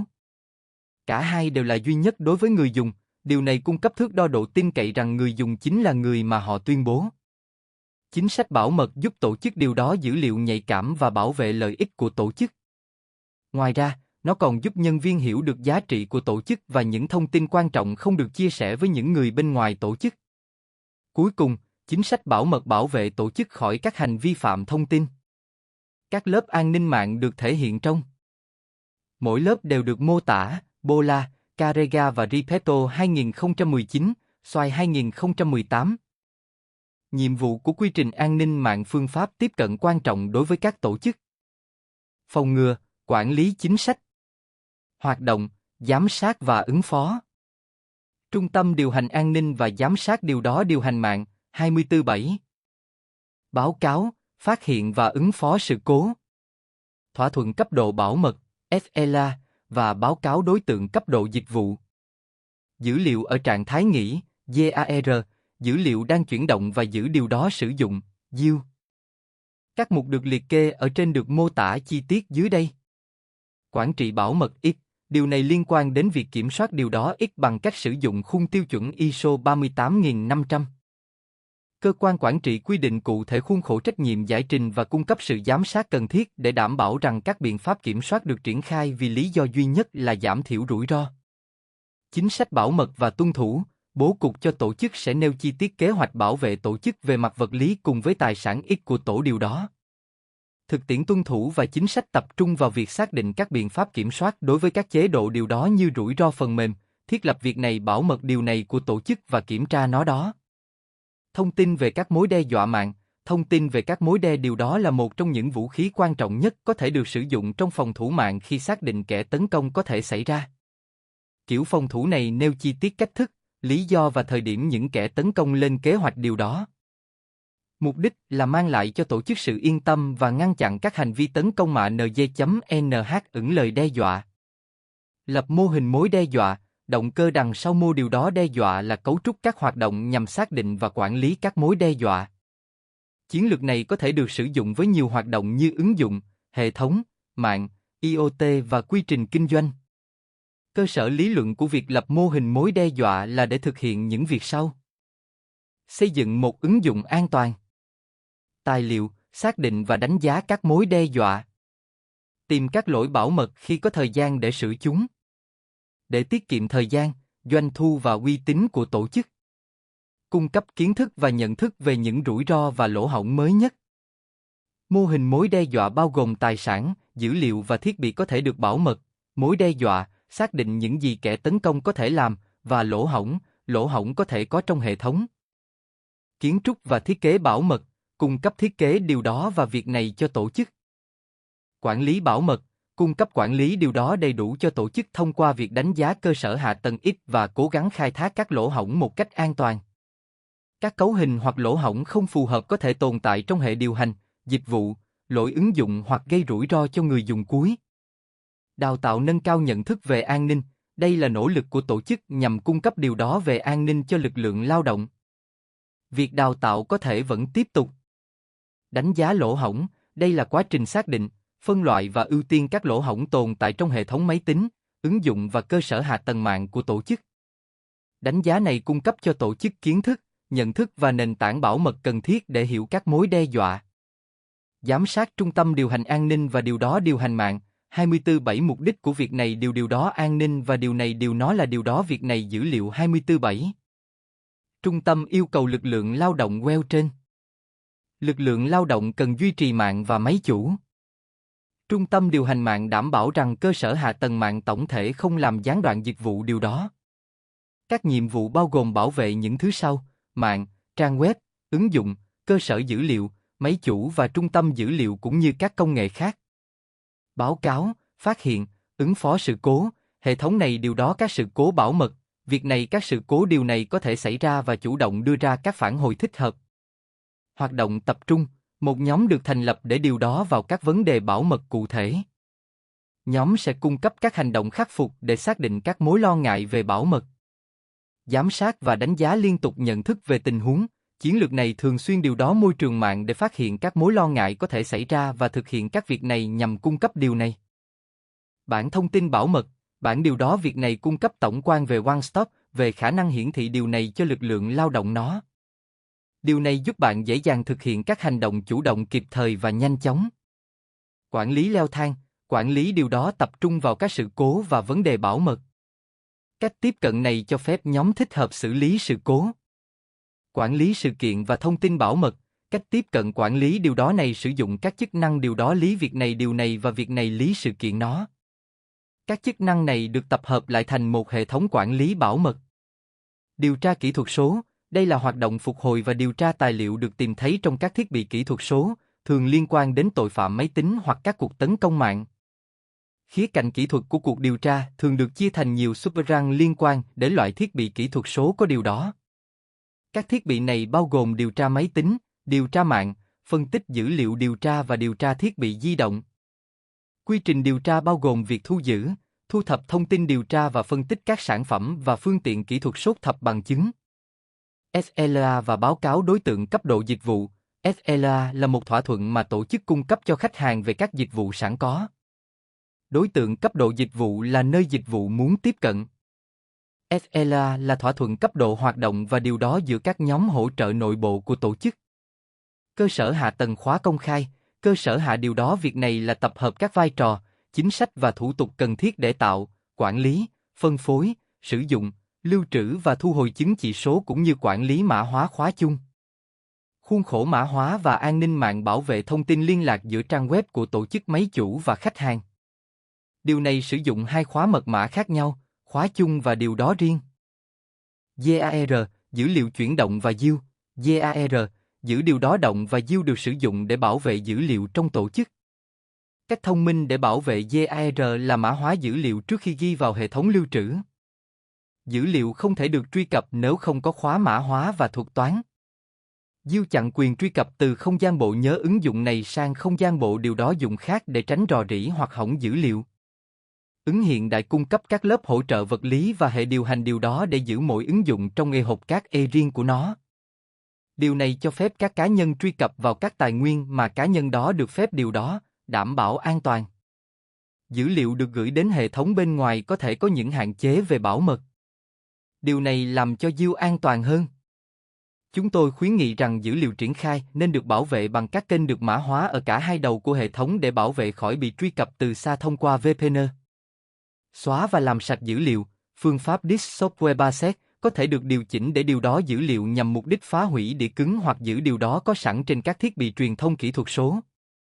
Phương pháp này thường được gọi là xóa dữ liệu hoặc xóa dữ liệu. Xác định và đánh giá quản lý, phương pháp quản lý điều đó và việc này kết hợp việc mất dữ liệu chính sách với điều đó lý quyền thông tin để tránh mất dữ liệu nhạy cảm. Dữ liệu nhạy cảm được định nghĩa là dữ liệu có từ khóa hoặc cụm từ điều đó. Quản lý quyền doanh nghiệp, đây là một phần của quản lý quyền kỹ thuật số. Công nghệ này có thể bảo vệ thông tin có thể bị đánh cắp. Phân loại dữ liệu dựa trên các nhóm có đặc điểm chung. Những danh mục này giúp bảo vệ dữ liệu hiệu quả hơn. Dữ liệu được phân loại làm cho dữ liệu dễ dàng hơn để xác định vị trí và truy xuất. Phân loại dữ liệu quan trọng khi nói đến quản lý bảo mật, tuân thủ và điều đó dữ liệu. Lãnh đạo tổ chức cần tham gia vào việc phân loại dữ liệu. Quản lý tính toàn vẹn dữ liệu, quản lý điều đó vẹn dữ liệu gói gọn tính nhất quán và duy trì độ chính xác của dữ điều đó. Việc bảo trì này bao gồm việc thiết kế và triển khai quan trọng đối với hệ thống mà dữ liệu được lưu trữ trên đó. Điều quan trọng là phải duy trì dữ liệu vì các tổ chức phụ thuộc vào tính chính xác của dữ liệu để đưa ra quyết định. Quản lý tính toàn vẹn dữ liệu có thể được thực hiện bằng cách hoàn thành các bước sau. Giới thiệu dữ liệu. Xác thực Platform Risk Baset trên dữ liệu. Lựa chọn hệ thống và nhà cung cấp dịch vụ phù hợp bên ngoài tổ chức khi cần thiết. Kiểm tra các dấu vết kiểm toán của tổ chức. Kiểm soát thay đổi phải được thực hiện. Chất lượng ít và hệ thống xác nhận phải được triển khai trong tổ chức. Lập kế hoạch cho hoạt động kinh doanh liên tục. Xử lý và duy trì dữ liệu một cách chính xác. Mã hóa dữ liệu và ổ đĩa. Điều này nhằm mục đích làm cho dữ liệu không thể hiểu được đối với bất kỳ ai không được phép sử dụng dữ điều đó. Thông thường, đây là yêu cầu tuân thủ của tổ chức mà tất cả người dùng phải đáp ứng. Mã hóa ổ điểm cây có thể được sử dụng cho việc này. DLP, đây là phần mềm quét thông tin sau giai đoạn tường lửa. Chính sách bảo mật được áp dụng cho dữ liệu và xác định xem dữ liệu có chứa một từ khóa hoặc cụm từ nhất định có thể dẫn đến một cuộc tấn công điều đó hay không. Đánh giá ứng dụng tĩnh, đây là tập hợp các công nghệ để phân tích mã nguồn, mã nhị phân và mã byte của điều đó nhằm xác định các lỗ hổng việc này. Phân tích này được thực hiện khi ứng dụng không chạy. Quy trình này giúp làm rõ cấu trúc mã và giúp các tổ chức tuân thủ tiêu chuẩn ngành. Kiểm thử ứng dụng động, đây là chương trình xác định các lỗ hổng bảo mật tiềm ẩn bằng cách giao tiếp qua web frontend. Kiểm tra hộp đen được thực hiện và giúp xác định các lỗ hổng bảo mật bằng cách điều đó các cuộc tấn công thông qua tương tác tối thiểu của người dùng việc này tên máy chủ, thông tin xác thực, chuỗi truy vấn, tiêu đề và đoạn. Khách hàng sẽ được hưởng lợi khi biết rằng môi trường ứng dụng an toàn. WAF được sử dụng cho các ứng dụng HTTP sử điều đó một bộ quy tắc để giao tiếp trong HTTP. Thông tin liên lạc hướng đến các cuộc tấn công như viết kịch bản cross-site và chèn phần tiếp theo. WAF bảo vệ máy chủ và thường ở dạng thiết bị, plugin điều đó hoặc bộ lọc. WAF thường có thể tùy chỉnh dựa trên cài đặt của tổ chức. Quét cơ sở dữ liệu và giám sát. Quá trình quét này thực hiện điều đó cơ sở dữ liệu bao gồm kiểm tra bảo mật và việc này và phân tích điều này real time. Quá trình này được thực hiện độc lập. Quá trình quét này cung cấp sự bảo vệ cơ sở dữ liệu nhạy cảm từ các cuộc tấn công mạng bên ngoài. Hầu hết các vi phạm dữ liệu có xu hướng đến từ các máy chủ dữ liệu bị xâm nhập. Cổng bảo mật cơ sở dữ liệu, siêu đơ việc sử dụng Internet và cơ sở dữ liệu tràn lan dẫn đến khả năng gặp phải các mối đe dọa. Điều này cần được bảo vệ. Cuộc tấn công tiếp theo đã đánh thức người dùng về các điều đó công khác có thể xảy ra. Cổng bảo mật giữa máy chủ web và điều đó cơ sở dữ liệu có xu hướng giải quyết những vi phạm này. Tấm khiên đã được sử dụng trong các tổ chức như một giải pháp hữu hiệu. Một ứng dụng của lá chắn có tên là Firebird, nơi lưu trữ các cài đặt cấu hình và hầu hết dữ liệu. Tường lửa trên máy tính để bàn. Tường lửa từ xa đã được sử dụng thành công để giành quyền truy cập quản trị vào máy chủ Windows. Hệ điều hành Windows có thể kết nối từ xa. Có thể thực hiện tường lửa từ xa với các hệ điều hành như Linux. Tùy thuộc vào đặc quyền của người dùng, Linux có thể thiết lập kết nối để xóa, đọc hoặc ghi tệp, thay đổi quyền hoặc cài đặt tệp và định cấu hình máy chủ. Điều này mang lại lợi thế để kết nối những người dùng cần điều đó từ xa. Máy chủ IRS và IPS. IRS và IPS cải thiện mức độ bảo mật của mạng của tổ chức bằng cách giám sát lưu lượng truy cập và quét các gói để phát hiện các vi phạm dữ liệu có thể xảy ra. IPS nằm giữa các bức tường lửa để ngăn chặn lưu lượng truy cập đáng ngờ xâm nhập vào mạng. IPS giám sát các gói gửi đến, tiến hành phân tích để xác định mục đích và có thể quyết định xem có phù hợp để cho phép gói vào mạng hay không. Điều này mạnh mẽ và lành mạnh đối với mạng và máy chủ. Bảo mật nội dung, chống virus và anti-malware đây là tiêu chuẩn điều đó máy tính được sử dụng để ngăn chặn website viết kịch bản, click răng và các phương tiện khác của các cuộc tấn công tiêm nhiễm trang web ngữ cảnh Việt này. Tổ chức quyết định có thể sử dụng những thứ nào sau đây: khung JavaScript, CSS, HTML, nhân viên web, phông chữ, hình ảnh, các đối tượng có thể nhúng như ứng dụng Java, Arctic, tệp âm thanh và video cũng như các tính năng HTML5 khác. Thực thi bảo mật điểm cuối, đây là tiêu chuẩn chính sách được điều đó bởi các tổ chức. Điểm cuối là thiết bị phần cứng máy tính Internet Capable trên mạng giao thức Protocol, Internet, TCP, IP, điều khiển truyền dẫn áp dụng cho điều đó để bàn, việc này xách tay, điện thoại thông minh, điều này bảng, máy khách mỏng, máy in hoặc nói chuyên dụng khác. Mục đích của chính sách điểm cuối là để bảo vệ các điều đó khỏi các cuộc tấn công bảo mật dễ bị việc này vào cơ sở hạ tầng hoặc dữ liệu khách hàng. Tuân thủ lõi máy tính để bàn liên bang, tuân điều đó việc này để điều này ban là danh sách được đề xuất cho các máy vi tính có mục đích chung có kết nối với các mạng khác. Mục đích là để cung cấp các biện pháp an ninh an toàn và đáng tin cậy hơn với chính phủ liên bang. Chính phủ liên bang yêu cầu phải đáp ứng các tiêu chuẩn này. Tiêu chuẩn bắt buộc này có hiệu lực từ ngày 1 tháng 2 năm 2008. Các hướng dẫn sau đây được chính phủ liên bang quy định, công nghệ thông tin, luật, quy định điều đó và tiêu chuẩn bắt buộc để bảo mật dữ liệu và hệ thống việc này điều này của khu vực tư nhân trong các lĩnh vực cơ sở hạ tầng quan trọng, 2008. Việc tuân thủ lõi máy tính để bàn liên bang yêu cầu chỉ đối với điều đó để bàn và việc này xách tay Windows XP và Vista mới được thay thế bởi Hoa Kỳ cơ sở cấu hình chính phủ bao gồm các cài đặt cho Windows 7 và Red Hat Enterprise Linux 5. Đối với Windows 7, Viện Tiêu chuẩn và Công nghệ Quốc gia, NIST, yêu cầu quy ước đặt tên cho US. Đường cơ sở máy tính của chính phủ hoặc phiên bản USVCB. Điều này dẫn đến hướng dẫn cài đặt Windows chung của Unclassified. NIST đã xuất bản các hướng dẫn dành riêng cho tường lửa Windows và Internet Explorer. Một hướng dẫn, ví dụ, Vista Energy, đã được tạo để nắm bắt các cài đặt tuân thủ các chính sách bảo tồn năng lượng. Quản lý bản vá, quá trình này giúp thực hiện kiểm tra và cài đặt nhiều bản vá, các thay đổi đối với phần mềm ứng dụng, trên các điều đó hiện có. Điều này cho phép ứng dụng hoặc phần mềm hệ thống phần cứng hiện tại luôn được cập nhật. Chính sách vòng đời thu thập, kiểm tra và cài đặt nhiều bản vá phần mềm hoặc ứng dụng hiện có. DLP được sử dụng để ngăn chặn rò rỉ thông tin. Trong thời gian xảy ra sự cố, DLP được sử dụng để giúp tóm tắt những gì đang diễn ra trong vòng 7 ngày. Khi vấn đề rò rỉ được chẩn đoán, tổ chức có thể tập trung vào một giải pháp cụ thể để ngăn ngừa mất dữ liệu. Tường lửa Anchor và trung tâm dữ liệu, đây là công cụ Windows Server 2016. Nó là một lớp mạng với các tính năng sau: 5 tuple, số cổng giao thức, nguồn và đích cùng với địa chỉ IP nguồn và đích, stateful và tường lửa nhiều tầng. Quản trị viên có thể cài đặt và cấu hình các chính sách giúp bảo vệ lưu lượng mạng ảo khỏi những điều đó không mong muốn trên mạng nội bộ và Internet. Enterprise IRS và IPS. IRS và IPS cải thiện mức độ bảo mật của mạng của tổ chức bằng cách giám sát lưu lượng truy cập và quét các gói để phát hiện các vi phạm dữ liệu có thể xảy ra. Điều này mạnh mẽ và lành mạnh cho mạng và máy chủ. Bảo vệ voi. Voi là một loại ứng dụng Internet mới thực hiện truyền dữ liệu real-time bằng địa chỉ IP, một chuỗi số duy nhất được phân tách bằng dấu chấm xác định từng máy tính sử dụng giao thức Internet để giao tiếp qua mạng. Bảo mật được sử dụng để bảo vệ văn bản, ứng dụng, FTP cho web, email và nhắn tin tức thời có thể được sử điều đó để cải thiện điều đó voi. Dưới đây là các khuyến nghị để bảo vệ voi. Đảm bảo bản vá hiện tại cho hệ điều hành và ứng dụng voi. Chỉ sử dụng các ứng dụng cần thiết để cung cấp và duy trì dịch vụ voi. Bắt buộc xác thực mạnh mẽ để truy cập tài khoản người dùng và quản trị viên. Yêu cầu bảo trì tài khoản người dùng và có các tiêu chuẩn ngăn chặn tin tặc xâm nhập vào hệ điều hành.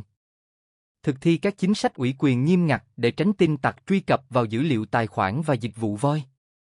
Thực thi kiểm tra quản trị và phiên người dùng, đồng thời thường xuyên hoàn thành các hoạt động Service Village. Thực thi chính sách và các tiêu chuẩn triển khai cho các lượt cài đặt nhằm duy trì tường lửa máy chủ, các biện pháp anti-malware và anti-tampering để ngăn chặn Denial of Service, DOS, tấn công. Thực thi triển khai bảo mật nghiêm ngặt để điều đó các ứng dụng voi và ngăn chặn việc sử dụng sai mục đích. Thông thường, danh sách trắng gồm các mã quốc gia có thể gọi được dùng để ngăn chặn một số cuộc gọi, chuyển khoản và khai thác kỹ thuật xã hội nhất định có thể dẫn đến gian lận phí và sử dụng trái phép. Bản vá nội tuyến. Đây là một phương pháp nâng cao để kiểm tra tính toàn vẹn của mã được bảo vệ khi vá một ứng dụng trong hệ thống. Nếu phát hiện thấy các thay đổi của ứng dụng, quá trình cập nhật tệp sẽ bị dừng mà không có bất kỳ lời nhắc nào. Điều này phục vụ như một biện pháp phòng ngừa an ninh cho bất kỳ bản vá nào cần được thực hiện. Khi tệp bảo vệ khởi động ngay lập tức, các luồng được thiết lập và có thể được thực thi thủ công. Những mối đe dọa này được kiểm tra định kỳ về tính toàn vẹn đối với mã được bảo vệ. Độ trễ giữa các lần kiểm tra của từng luồng được xác định trong trường độ trễ điều đó nội tuyến để biết độ chính xác hoặc số khớp.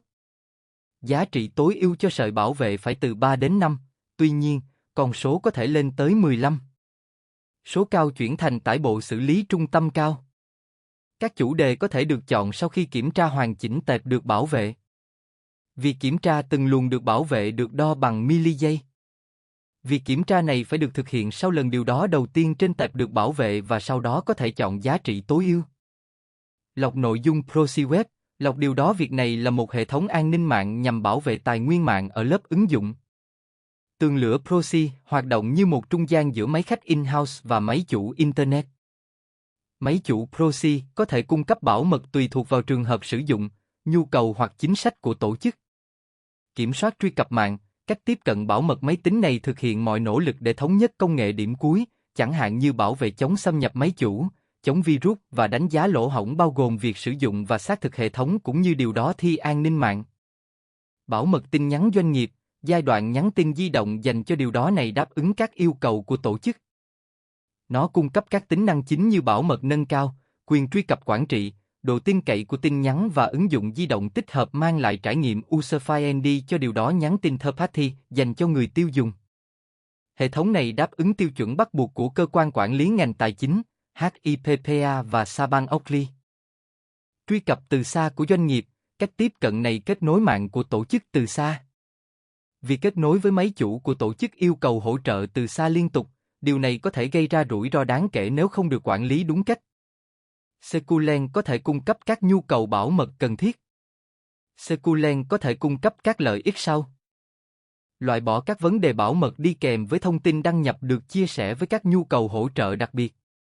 Cung cấp quyền truy cập từ xa với giao diện đơn giản. Tuân thủ các quy tắc và quy định bắt buộc của tổ chức. Giữ các nhà cung cấp của tổ chức chịu trách nhiệm về hành động của họ. Trong thời gian xảy ra sự cố, DLP được sử dụng để tóm tắt những gì đang diễn ra trong vòng 7 ngày. Tường lửa ngoại vi, điều này liên quan đến DMZ, là các mạng con vật lý hoặc logic chứa và hiển thị các dịch vụ external facing của tổ chức với mạng không tin cậy hoặc không đáng điều đó được phân loại. Một phương pháp tốt để bảo mật vành đai là bảo vệ dữ liệu và dịch vụ của ứng dụng. Chu vi IRS và IPS. IRS và IPS là các giải pháp bảo mật gia đình nhằm thử và xác định lưu lượng truy cập bất thường trên mạng. DMZ an toàn. DMZ an toàn đóng vai trò là vùng đệm giữa Internet công cộng và mạng tổ chức. Nó triển khai DMZ giữa hai tường lửa bằng cách sàng lọc tất cả các gói gửi đến để tìm điều đó hoặc các thiết bị bảo mật khác trước khi gói đến đầu máy chủ của tổ chức. Bảo mật tin nhắn, chống virus và anti-malware bảo điều đó nhắn bảo vệ dữ liệu và việc này khỏi bị truy cập trái phép.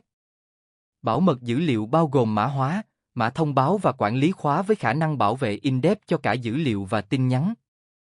Các tổ chức nên thường xuyên sao lưu các tập tin, bản điều đó phải được lưu trữ trong két chống cháy hoặc ở tòa nhà khác, và chạy phần mềm chống virus.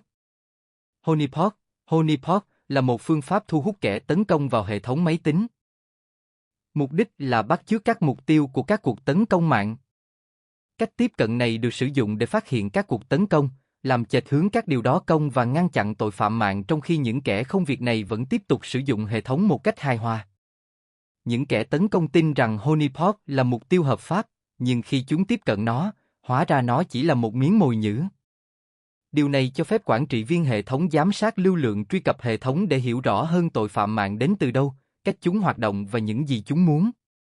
Phương pháp này cũng có thể xác định biện pháp bảo mật nào cần sử dụng và điều đó nào cần cải thiện. DHS Einstein.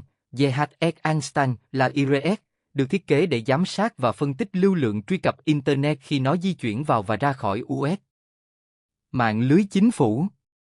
Hệ thống này xác định các kiểu tấn công và nhắc thông báo tới UCRT và một số cơ quan chính phủ. Có báo cáo rằng DHS Einstein không phát hiện được 94% các mối đe dọa và không giám sát lưu lượng truy cập web, đây là mục đích chính. An ninh mạng rơi vào các loại sau: vật lý, liên kết dữ liệu, mạng, vận chuyển, phiên, trình bày và ứng dụng. Thuộc vật chất, đây là lớp thấp nhất nơi phần cứng chia sẻ cùng không gian vật lý network với người dùng. Khóa được đặt trên cửa để giữ cho hệ thống an toàn. Liên kết dữ liệu, ở lớp này, dữ liệu chỉ cao hơn một cấp so với kim loại trần và silicon của phần cứng. Dữ liệu di chuyển từ phần mềm sang phần cứng và ngược lại. Bảo mật ở lớp này giúp đảm bảo lưu lượng truy cập và dữ liệu được lưu trữ ở nơi cần thiết. Mạng, điều này bao gồm kiểm soát giao thông với giới hạn tốc độ, đường vòng và biển báo dừng. Đây là nơi diễn ra việc đánh địa chỉ mạng, định tuyến và các điều khiển lưu lượng khác. Bảo mật ở lớp này bảo vệ chống lại các cuộc tấn công tràn ngập và các điều đó công rình mò hoặc đánh hơi để ngăn chặn tội phạm truy cập thông tin đăng nhập và mật khẩu được gửi qua mạng. Vận tải, đây là bưu điện, nó nhận thư từ điểm A đến điểm B một cách đáng tin cậy và không có ai giả mạo nội dung. Lớp này xử lý dữ liệu, máy tính và mạng. Các cuộc tấn công Denial of Service cũng xảy ra ở đây, cũng như các điều đó công Man in the Middle nhằm chặn dữ liệu giữa điểm A và điểm B. Phiên họp, phiên là sự trao đổi thông tin liên tục dưới dạng nhiều lần truyền back and forth. Lớp phiên kiểm soát các kết nối giữa các máy tính. Một ví dụ điển hình là Denial of Service và giả mạo. Bài thuyết trình, lớp trình bày nằm bên dưới lớp ứng dụng và chuyển đổi dữ liệu sang dạng mà điều đó chấp nhận. Thông thường, nó cung cấp mã HTML cho trình duyệt web và tạo ra một trang web. Nó có thể được trao cho ứng dụng nhắn tin điện thoại. Ứng dụng, lớp điều đó gần gũi nhất với người dùng cuối và bị ảnh hưởng nhiều nhất bởi những kẻ tấn công mạng. Thông thường, các trình duyệt web và máy khách email bị tấn công ở lớp này. Kẻ tấn công tương tác với máy tính và thiết bị. Có 3 lĩnh vực chính mà kiểm soát an ninh thuộc về. Các lĩnh vực này là bảo mật quản lý, điều đó vận hành và kiểm soát việc này vật lý. Bảo mật quản lý là thiết kế tổng thể của các điều khiển của bạn. Bảo mật quản lý cung cấp hướng dẫn, quy tắc và thủ tục để triển khai một môi trường an toàn. An ninh vận hành là hiệu quả kiểm soát của bạn. Điều này bao gồm kiểm soát truy cập, xác thực và cấu trúc liên kết bảo mật sau khi cài đặt mạng hoàn tất. An ninh vật lý là sự bảo vệ nhân sự, dữ liệu và phần cứng khỏi các mối đe dọa vật lý có thể gây tổn hại, thiệt hại hoặc làm gián đoạn hoạt động kinh doanh hoặc ảnh hưởng đến tính bảo mật, tính toàn vẹn hoặc điều đó sẵn có của hệ thống và dữ liệu. Bảo mật thông tin cung cấp nền tảng vững chắc cho các quyết định quản lý rủi ro. Việc thiết kế các đánh giá bảo mật để trang bị cho tổ chức thông tin cần thiết nhằm hiểu đầy đủ các rủi ro và nghĩa vụ tuân thủ là phù hợp. Hệ thống, đây là thuật ngữ chung để chỉ một tập hợp có tổ chức các dữ liệu và hướng dẫn máy tính. Hai loại phần mềm là điều đó ứng dụng và việc này hệ thống. Ứng dụng giúp người dùng giải quyết một vấn đề hoặc thực hiện một nhiệm vụ cụ thể. Trình xử lý văn bản là một ví dụ về phần mềm ứng dụng. Hệ thống điều phối các chức năng của phần cứng và phần mềm và điều khiển hoạt động của điều đó máy tính. Hệ điều hành của máy tính là một ví dụ về phần mềm hệ thống. Hệ điều hành kiểm soát phần cứng máy tính và hoạt động như một giao diện với các chương trình ứng dụng. Hệ thống cũng bao gồm phần mềm tiện ích, trình điều khiển thiết bị và chương trình cơ sở. Tiện ích, phần mềm điều đó giúp quản lý, bảo trì, kiểm soát tài nguyên máy tính. Hệ điều hành thường chứa các công cụ cần thiết cho việc này, nhưng các chương trình tiện ích riêng biệt có thể cung cấp chức năng được cải thiện. Tiện ích mang tính kỹ thuật và nhắm đến người dùng có kiến thức vững chắc về máy tính. Bạn có thể không có nhiều nhu cầu về những tiện ích này nếu bạn chỉ sử dụng máy tính cho email, duyệt Internet và đánh máy. Tuy nhiên, nếu bạn là người đam mê điều đó, những việc này có thể giúp đảm bảo điều này của bạn có thể bảo vệ trước các vấn đề an ninh mạng. Ví dụ về các chương trình tiện ích là phần mềm chống virus, điều đó sao lưu và công cụ đĩa. Diệt virus, đúng như tên gọi, phần mềm chống virus giúp bảo vệ hệ thống máy tính khỏi virus và các chương trình độc hại khác. Virus máy tính là một chương trình điều đó có thể gây hư hỏng phần mềm, phần cứng hoặc dữ liệu của việc này. Nó được gọi là virus vì nó có thể tự nhân bản và ẩn náu bên trong các tập tin máy tính khác. Một trong những cách phổ biến nhất để nhiễm virus là tải xuống một tệp từ Internet. Chống virus quét hoạt động trực tuyến của bạn để đảm bảo bạn không tải xuống các tệp bị nhiễm. Các loại virus mới liên tục xuất hiện nên phần mềm chống virus cần được cập nhật thường xuyên. Sao lưu, điều này giúp tạo các tập tin điều đó trên máy tính. Hầu hết các hệ thống máy tính đều sử dụng ổ đĩa cứng để lưu trữ. Mặc dù nhìn chung chúng mạnh mẽ nhưng những ổ đĩa này có thể bị lỗi hoặc bị hỏng, dẫn đến mất dữ liệu tốn kém. Sao lưu giúp bạn sao chép những tập tin quan trọng nhất sang một thiết bị lưu trữ khác như ổ cứng gắn ngoài. Bạn cũng có thể tạo một bản sao chính xác của đĩa cứng. Ngày càng có nhiều phần mềm sao lưu sử dụng bộ lưu trữ đám mây để tạo bản điều đó.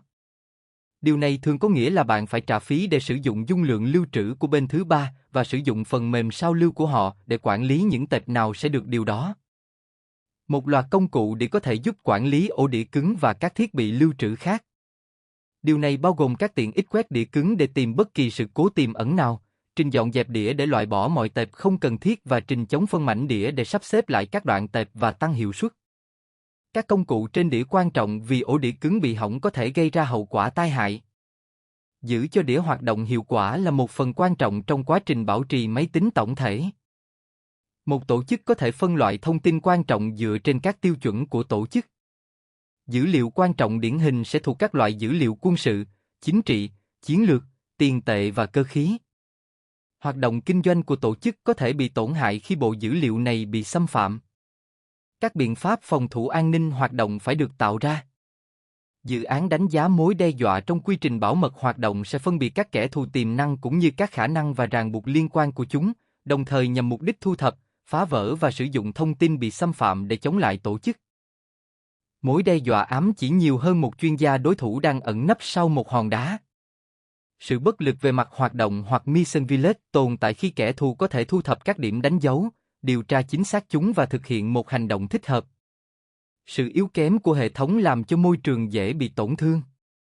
Thông tin bị xâm phạm có thể được phát hiện thông qua các điểm đánh dấu được thu thập và chia nhỏ, điều này tạo ra các lỗ hổng.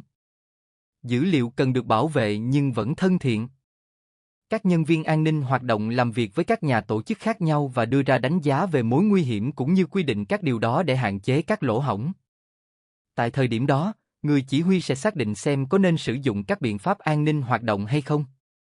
Đánh giá mối nguy hiểm đo lường khả năng của đối phương trong việc lạm dụng điều đó tự vệ và tác hại tiềm tàng đối với các hoạt động. Các đánh giá cũng cung cấp cho Manisha viên các mẹo về các kỹ thuật khả thi để kiểm soát khả năng truy cập thông tin bị xâm phạm. Các biện pháp bảo mật hoạt động và điều đó đối phó bảo vệ các tổ chức bằng cách dự đoán hành vi lạm dụng thông tin bị xâm phạm mang tính thù địch. Các biện pháp đối phó kiểm duyệt hoặc sơ tán các lỗ hổng phát hiện ra thông tin bị xâm phạm. Các biện pháp đối phó này xử lý thông tin thô, nâng cấp năng lực năng lượng của các nước láng giềng bằng cách mở rộng khả điều đó gây sốc và tăng điều đó tồn tại của hệ thống việc này well Deposer. Các bước bên dưới trình bày chi tiết các cách hạn chế hoặc giảm thiểu các vấn đề bảo mật. Tuy nhiên, việc kiểm tra kỹ lưỡng phải được tiến hành bằng cách sử dụng một số hình thức tiếp cận điều đó để đảm bảo môi trường được việc này tốt. Bước 1. Xác định và ghi lại các lỗ hổng tài sản. Bước đầu tiên phải là đánh giá bảo mật để hiểu điều gì khiến tổ chức trở nên hấp dẫn đối với tội phạm mạng, dữ liệu khách hàng có thể là mặt hàng gặp rủi ro lớn nhất, và các lỗ hổng chính nằm ở đâu. Điểm khởi đầu tốt là hỏi một số câu hỏi cơ bản, chẳng hạn như tổ chức thu thập thông tin gì? Tổ chức lưu trữ điều đó như thế nào? Và ai có quyền truy cập việc này tiếp theo? Người ta nên kiểm tra cách dữ liệu hiện đang được bảo vệ và cách bảo mật máy tính, mạng, email và các công cụ khác của tổ điều đó. Ví dụ, hãy xem xét liệu tổ chức có chính sách bằng văn bản chính thức về việc sử dụng phương tiện truyền thông xã hội trên bất kỳ thiết bị nào, bao gồm cả thiết bị của nhân viên, kết nối với mạng tổ chức hay không. Tổ chức có cung cấp đào tạo về an toàn Internet cho lực lượng lao động không? Tổ chức có xóa sạch tất cả dữ liệu trong máy cũ trước khi thải bỏ không? Tổ chức có yêu cầu xác thực đa yếu tố, nhiều cách xác nhận danh tính được điều đó của người dùng, để truy cập mạng không? Bước 2.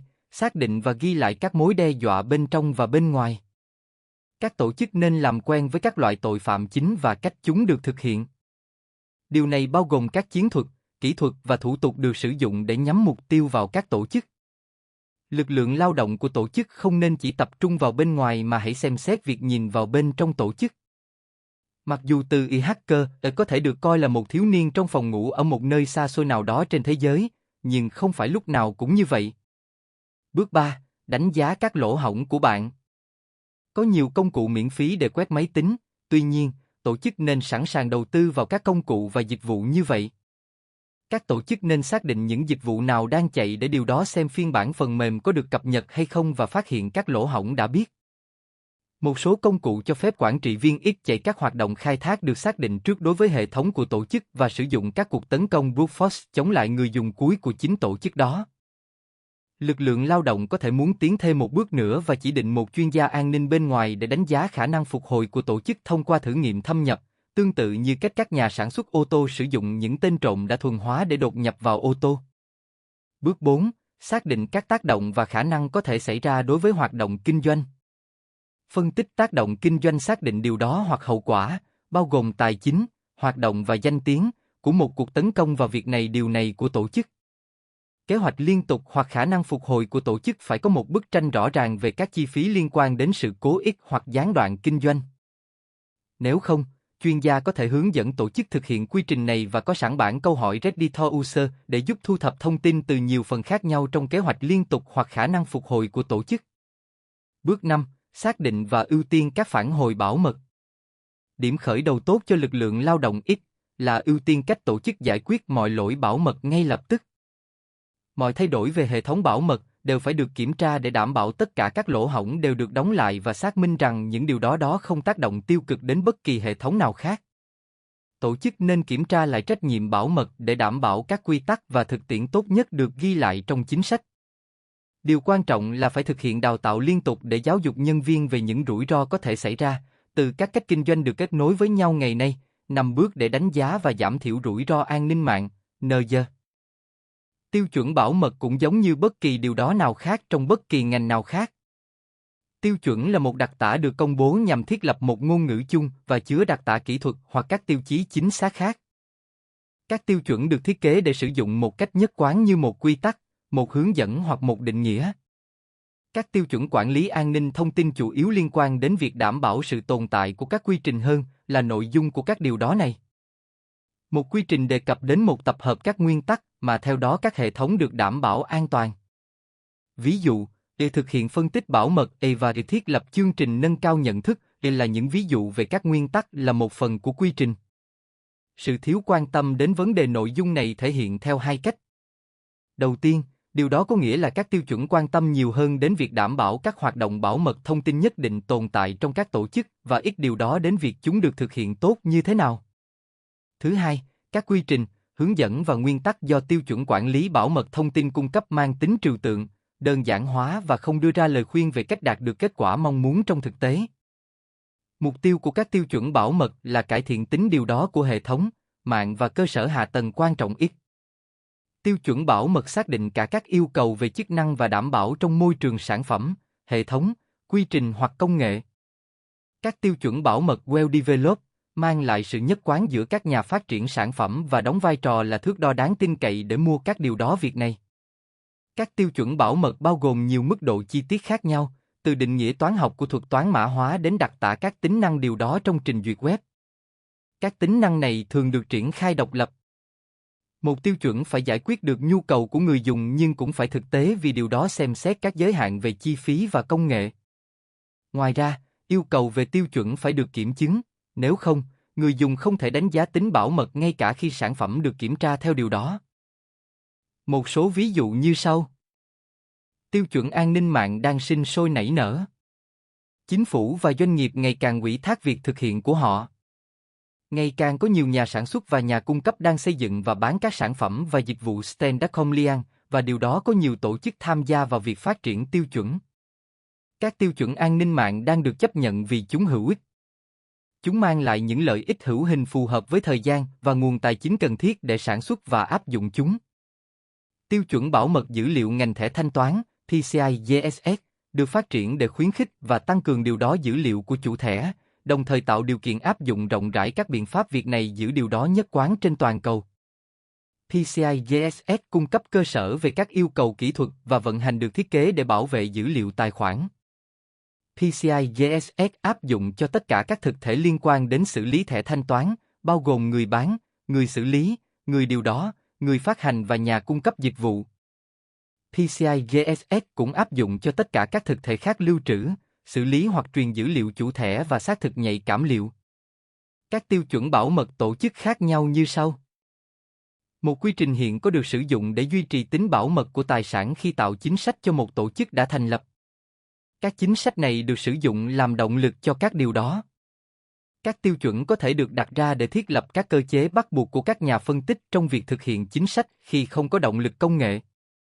Các tiêu chuẩn giúp tạo ra một môi trường thành công bất chấp các chính sách khó khăn của tổ chức. Nếu chính sách truy cập yêu cầu mật khẩu one-time user, tiêu chuẩn sử dụng thiết bị mã thông báo có thể khiến khả năng tương tác trở nên chắc chắn tương đối. Thông tin là tài sản quan trọng nhất của tổ chức và khiến tổ chức phải đối mặt với các mối đe dọa có ý định khám phá các lỗ hổng của họ và gây ra thiệt hại đáng kể.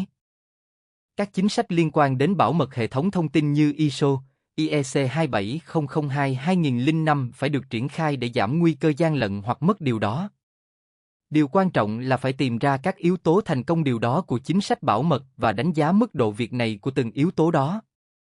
Ít này góp phần xác định các yếu tố đó bằng cách trình bày kết quả khảo sát về chính sách bảo mật hệ thống thông tin trong các doanh nghiệp nhỏ và medium-sized. Cuộc thảo luận dưới dạng khung tài liệu và xác định các công việc trong tương lai nhằm tăng cường bảo mật thông tin trong các tổ chức. Người ta hiểu rõ rằng bảo mật là quan trọng và phải được đưa vào mọi hoạt động của tổ chức. Một cái nhìn đơn giản về tin tức sẽ cung cấp thông tin chi tiết về vụ vi phạm dữ liệu trong ngày gắn liền với lỗ hổng bảo mật ứng dụng, WAC 2017. Hãy đi dạo đến bộ phận bảo mật thông tin và bạn sẽ nghe về sai lầm mới nhất của một nhân viên dẫn đến mất dữ liệu. An ninh ngày càng phổ biến và điều đó, nhưng văn hóa an ninh vẫn chưa theo kịp bối cảnh các mối đe dọa. Chính sách bảo mật thông tin kiểm soát hành vi của nhân viên và đảm bảo việc sử dụng phần cứng và phần mềm. Các tổ chức được hưởng lợi từ việc triển khai các chính sách bảo mật thông tin để giúp phân loại tài sản điều đó của họ và xác định tầm quan trọng của việc này điều này của tổ chức. Chính sách bảo mật thông tin bao gồm một số nguyên tắc, quy định, phương pháp, thủ tục và công cụ được tạo ra để bảo vệ tổ chức khỏi các mối đe dọa. Việc nhân viên tuân thủ các chính sách bảo mật thông tin đã trở thành một nguồn tài nguyên Sokyopgangitana quan trọng. Chính sách bảo mật thông tin cung cấp cho nhân viên các hướng dẫn để đảm bảo an toàn điều đó. Điều quan trọng là các tổ chức phải có các chương trình đào tạo thường xuyên và nhận thức giáo dục để đạt được kết quả cần thiết từ việc thực hiện chính sách bảo mật thông tin. Các chuyên gia bảo mật nhấn mạnh tầm quan trọng của các chương trình nâng cao nhận thức về điều đó và cách chúng có thể cải thiện việc này thông tin. Triển khai nhận thức về bảo mật trong các tổ chức là một quá trình đầy thách thức vì nó đòi hỏi phải tích cực xây dựng văn hóa điều đó lành mạnh. Văn hóa bảo mật của một tổ chức đòi hỏi phải được chăm sóc và nuôi dưỡng. Người lao động phải nỗ lực không ngừng.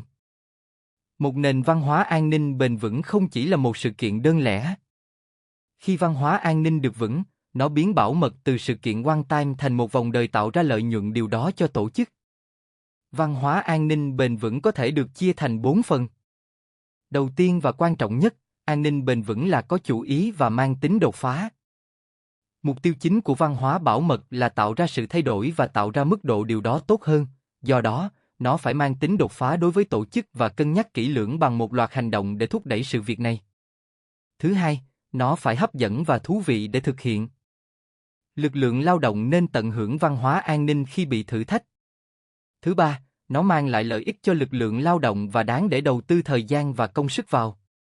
Thứ tư, nó mang lại lợi tức đầu tư. Lý do cơ bản là để cải thiện việc cung cấp và giảm các lỗ hổng.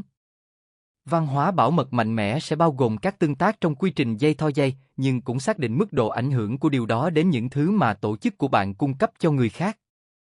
Những dịch vụ đó có thể là sản phẩm, dịch vụ hoặc giải pháp, nhưng chúng phải được áp dụng bảo mật cho tất cả các bộ phận và bộ phận. Một nền văn hóa an ninh bền vững là điều đó, nó không phải là một sự kiện one-size mà được gắn vào mọi hoạt động của tổ chức. Những người tham gia vào văn hóa bảo mật tổ chức tin rằng điều đó là cần thiết. Văn hóa bảo mật chủ yếu dành cho con người chứ không phải dành cho máy tính. Máy tính thực hiện chính xác những gì nó được hướng dẫn làm. Thử thách nằm ở con người, họ sẽ làm những gì họ cho là phù hợp. Con người cần một khuôn khổ để đưa ra quyết định bảo mật phù hợp. Nhìn chung, nhân viên trong tổ chức cần phải làm những việc đúng đắn dựa trên các nội quy định của tổ chức. An ninh tổ chức có lợi ích như thế nào? Bất cứ tổ chức nào nằm trong phạm vi văn hóa bảo mật, những thay đổi đều có thể được thực hiện để làm cho điều đó trở nên tốt hơn. Giải quyết các mối đe dọa có ở khắp mọi nơi, đặc biệt là khi nói đến e-security và sự bùng nổ của ransomware. Mục tiêu đằng sau các chính sách và quy trình bảo mật của IT là giải quyết các mối đe dọa đó, thực hiện các chiến lược về cách giảm thiểu các mối đe dọa đó và tìm hiểu cách phục hồi sau các mối đe dọa đã khiến một phần tổ chức của bạn bị lộ. Tổ chức gắn kết nhân viên trong tổ chức thường có những câu hỏi về văn hóa như, những thứ này đến từ đâu? Ai đã tạo ra chúng? Tại sao nó được thực hiện? Đây đều là những câu hỏi hợp lệ và có thể tránh được khi nhân viên tham gia vào quá trình phát triển khai các chính sách và quy trình bảo mật của IT. Vì những lý do hiển nhiên, các tổ chức đôi khi phải tạo ra và thực hiện các chính sách và thủ tục mà không thu hút sự tham gia của nhân viên. Tuy nhiên, hãy nghĩ đến thông điệp mà tổ chức đang gửi đi khi cho phép điều đó việc này vào việc phát triển hoặc xem xét các điều này và nó. Cách quản lý một tổ chức có thể tăng cường bảo mật và các ví dụ triển khai được trình bày bên dưới. Đào tạo tuân thủ chính sách bảo mật. Theo luật, tổ chức của chúng tôi có nghĩa vụ phải có điều này thông tin cung cấp một loạt các bước và biện pháp cần nó và điều đó. Cơ quan quản lý có quyền truy tố nếu những chính sách này không được áp dụng. Tuân thủ không chỉ là có một chính sách tại chỗ, nó cần phải là một phần sống động của tổ chức và tiếp cận trực tiếp nhất là thông qua việc cung cấp đào tạo điều đó chính thức. Việc đào tạo cần được thực hiện ở tất cả các cấp nhân viên và cần được cập nhật thường xuyên để tính đến những rủi ro mới hoặc phản ứng mới. Ngăn chặn truy cập, cần liên tục tập trung vào các biện pháp bảo mật của tổ chức để điều đó việc này trái phép vào dữ liệu nhạy cảm. Điều này có thể bao gồm từ việc cập nhật mức độ mã hóa đến cải thiện tính bảo mật lưu trữ của mật khẩu quản trị. Các quy tắc và trợ cấp truy cập cần được làm rõ cho toàn bộ lực lượng lao động như một phần của chương trình đào tạo tuân thủ an toàn thông tin thường xuyên. Thực hiện báo cáo kiểm toán định kỳ, các mối đe dọa đối với an ninh liên tục thay đổi và phát triển. Điều này có nghĩa là tổ chức phải quản lý các báo cáo kiểm toán để đánh giá mức độ vững chắc của bảo mật thông tin. Ngoài ra, hãy thực hiện các biện pháp để giữ cho an ninh được cập nhật. Điều quan trọng là tất cả việc thực hiện đều phải được đo lường.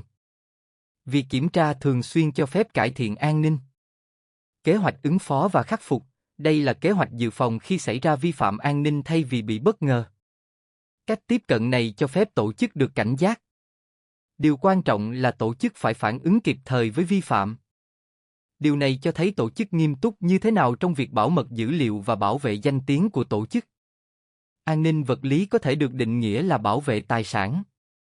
Điều này bao gồm phần cứng, phần mềm, nhân viên mạng và dữ liệu. Các tài sản được liệt kê dẫn đến thiệt hại hoặc mất mát nghiêm trọng của một tổ chức. Các thiệt hại hoặc mất mát có thể bao gồm các biện pháp bảo vệ do lũ lụt, hỏa hoạn, thiên tai, động đất, lốc xoáy, nhiệt độ khắc nghiệt, độ ẩm cao, mưa lớn và sét, trộm cắp, phá hoại, điều đó, đốt phá và khủng bố. Không phải tổ chức nào cũng chú ý đến việc an ninh vật lý có thể gây ra sự tàn phá như thế nào đối với họ. Thông thường, những thiệt hại về an ninh thường bị bỏ qua, tuy nhiên, khi áp dụng cách tiếp cận phù hợp, những điều đó này có thể được khắc phục hoặc giảm thiểu. Bảo mật vật lý có thể được thực hiện mà kẻ tấn công không có hoặc có ít kiến thức kỹ thuật. Chúng ta hãy nhìn vào an ninh vật lý từ quan điểm chiến lược. Nhìn thấy, hệ thống an ninh vật lý điển hình có 3 thành phần là kiểm soát truy cập, giám sát và kiểm tra. Những điều sau đây cần được thực hiện để bảo vệ và gây khó khăn cho việc tấn công bảo mật vật lý. Đảm bảo chướng ngại vật được đặt trên đường đi của kẻ tấn công tiềm năng. Các địa điểm vật lý cần được tăng cường để tránh tai nạn, tấn công và thảm họa môi trường. Việc làm cứng có thể bao gồm ổ khóa, hàng rào, thẻ kiểm soát truy cập, hệ thống chữa cháy và hệ thống điều đó sinh trắc học. Cần cẩn thận với các vị trí vật lý. Điều này có thể bao gồm camera giám sát và máy dò khói. Các thủ tục và chính sách khắc phục thảm họa mạnh mẽ cần được áp dụng và kiểm tra độ an toàn. Các quy trình này giúp giảm thời gian cần thiết để khôi phục sau mang mết hoặc thiên tai.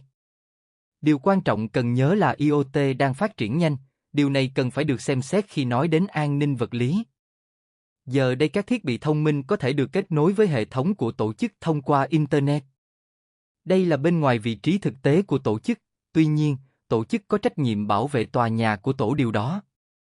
Vì các thiết bị thông minh vẫn có thể kết nối với các thiết bị khác bên trong vị trí thực tế có thể gây ra các vấn đề về bảo mật. Tổ chức phải bảo vệ các thiết bị trong tòa nhà vật lý. Thẻ Tamperesistant ID có thể đủ để ngăn chặn những kẻ tấn công bảo mật. Một chiến lược giảm thiểu khả thi là sử dụng các thiết bị bảo mật cấp cao hơn hoặc quan trọng hơn. Sau khi xác định kỹ lưỡng rủi ro bảo mật, việc cung cấp đào tạo phù hợp cho các nhân viên an ninh được phân công vào các vị trí cụ thể là cần thiết. Mỗi vị trí sẽ yêu cầu đào tạo cụ thể, hãy nhớ rằng mỗi vị trí đều điều đó nhiệm vụ hoặc các mệnh lệnh và quy trình đăng bài sẽ được quản lý cấp trên trong tổ chức xem xét. Sau đó, các thủ tục cần được xem xét định kỳ, e.g., 6 tháng một lần. Việc xem xét định kỳ có thể cần thiết do việc phân tích các nhiệm vụ và quan sát an ninh. Các thủ tục phải minh bạch và có thể tiếp cận được thông qua bản mềm hoặc bản cứng. Điều bắt buộc là các đơn đặt hàng phải chứa các thực thể sau. Các yêu cầu chuyên môn khác đảm bảo nhiệm vụ an ninh được thực hiện chính xác. Sẽ hữu ích khi sử dụng TV Closed Circuit để ghi lại hình ảnh của những người ở khu vực lân cận tòa nhà tổ chức. Đoạn video có thể được sử dụng làm bằng chứng trước tòa.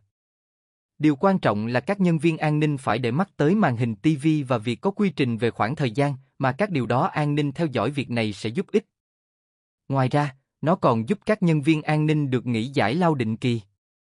Điều quan trọng là người điều hành trung tâm chỉ huy phải duy trì sự an toàn của nhân viên và công chúng, đồng thời ngăn chặn mọi tội phạm. Thông thường, người vận hành trung tâm chỉ huy sẽ theo dõi tới 15 màn hình, điều này đòi hỏi phải chú ý đến từng chi tiết. Người điều hành trung tâm chỉ huy có nghĩa vụ cụ thể là nhanh chóng báo cáo mọi vấn đề an ninh được quan sát hoặc nghi ngờ cho các nhân viên an ninh khác trước khi các hoạt động tội phạm thực sự diễn ra. An ninh vật lý phải bảo vệ nhân viên của tổ chức vì lý do đơn giản rằng điều đó là tài sản quan trọng đối với tổ chức. Điều đáng chú ý là sự xâm nhập, hệ thống phát hiện, tường lửa, mật mã và các biện pháp bảo mật khác có xu hướng vô dụng nếu kẻ tấn công đột nhập để đánh cắp dữ liệu và tài sản quan trọng. Điều đáng nhớ nhất ở đây, chính sách bảo mật giúp tổ chức bảo mật dữ liệu nhạy cảm và bảo vệ lợi ích của tổ chức.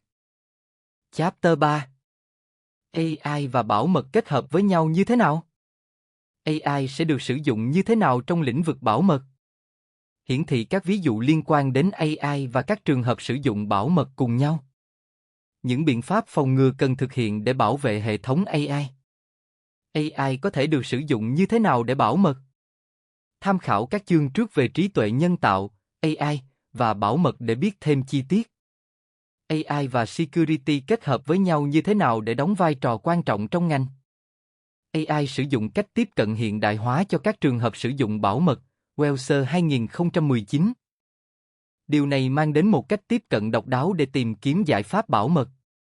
Sử dụng AI làm công cụ và kỹ thuật cho các trường hợp sử dụng bảo mật có thể hữu ích trong việc giải quyết và tự động hóa các vấn đề điều đó. Dưới đây là một số lợi ích.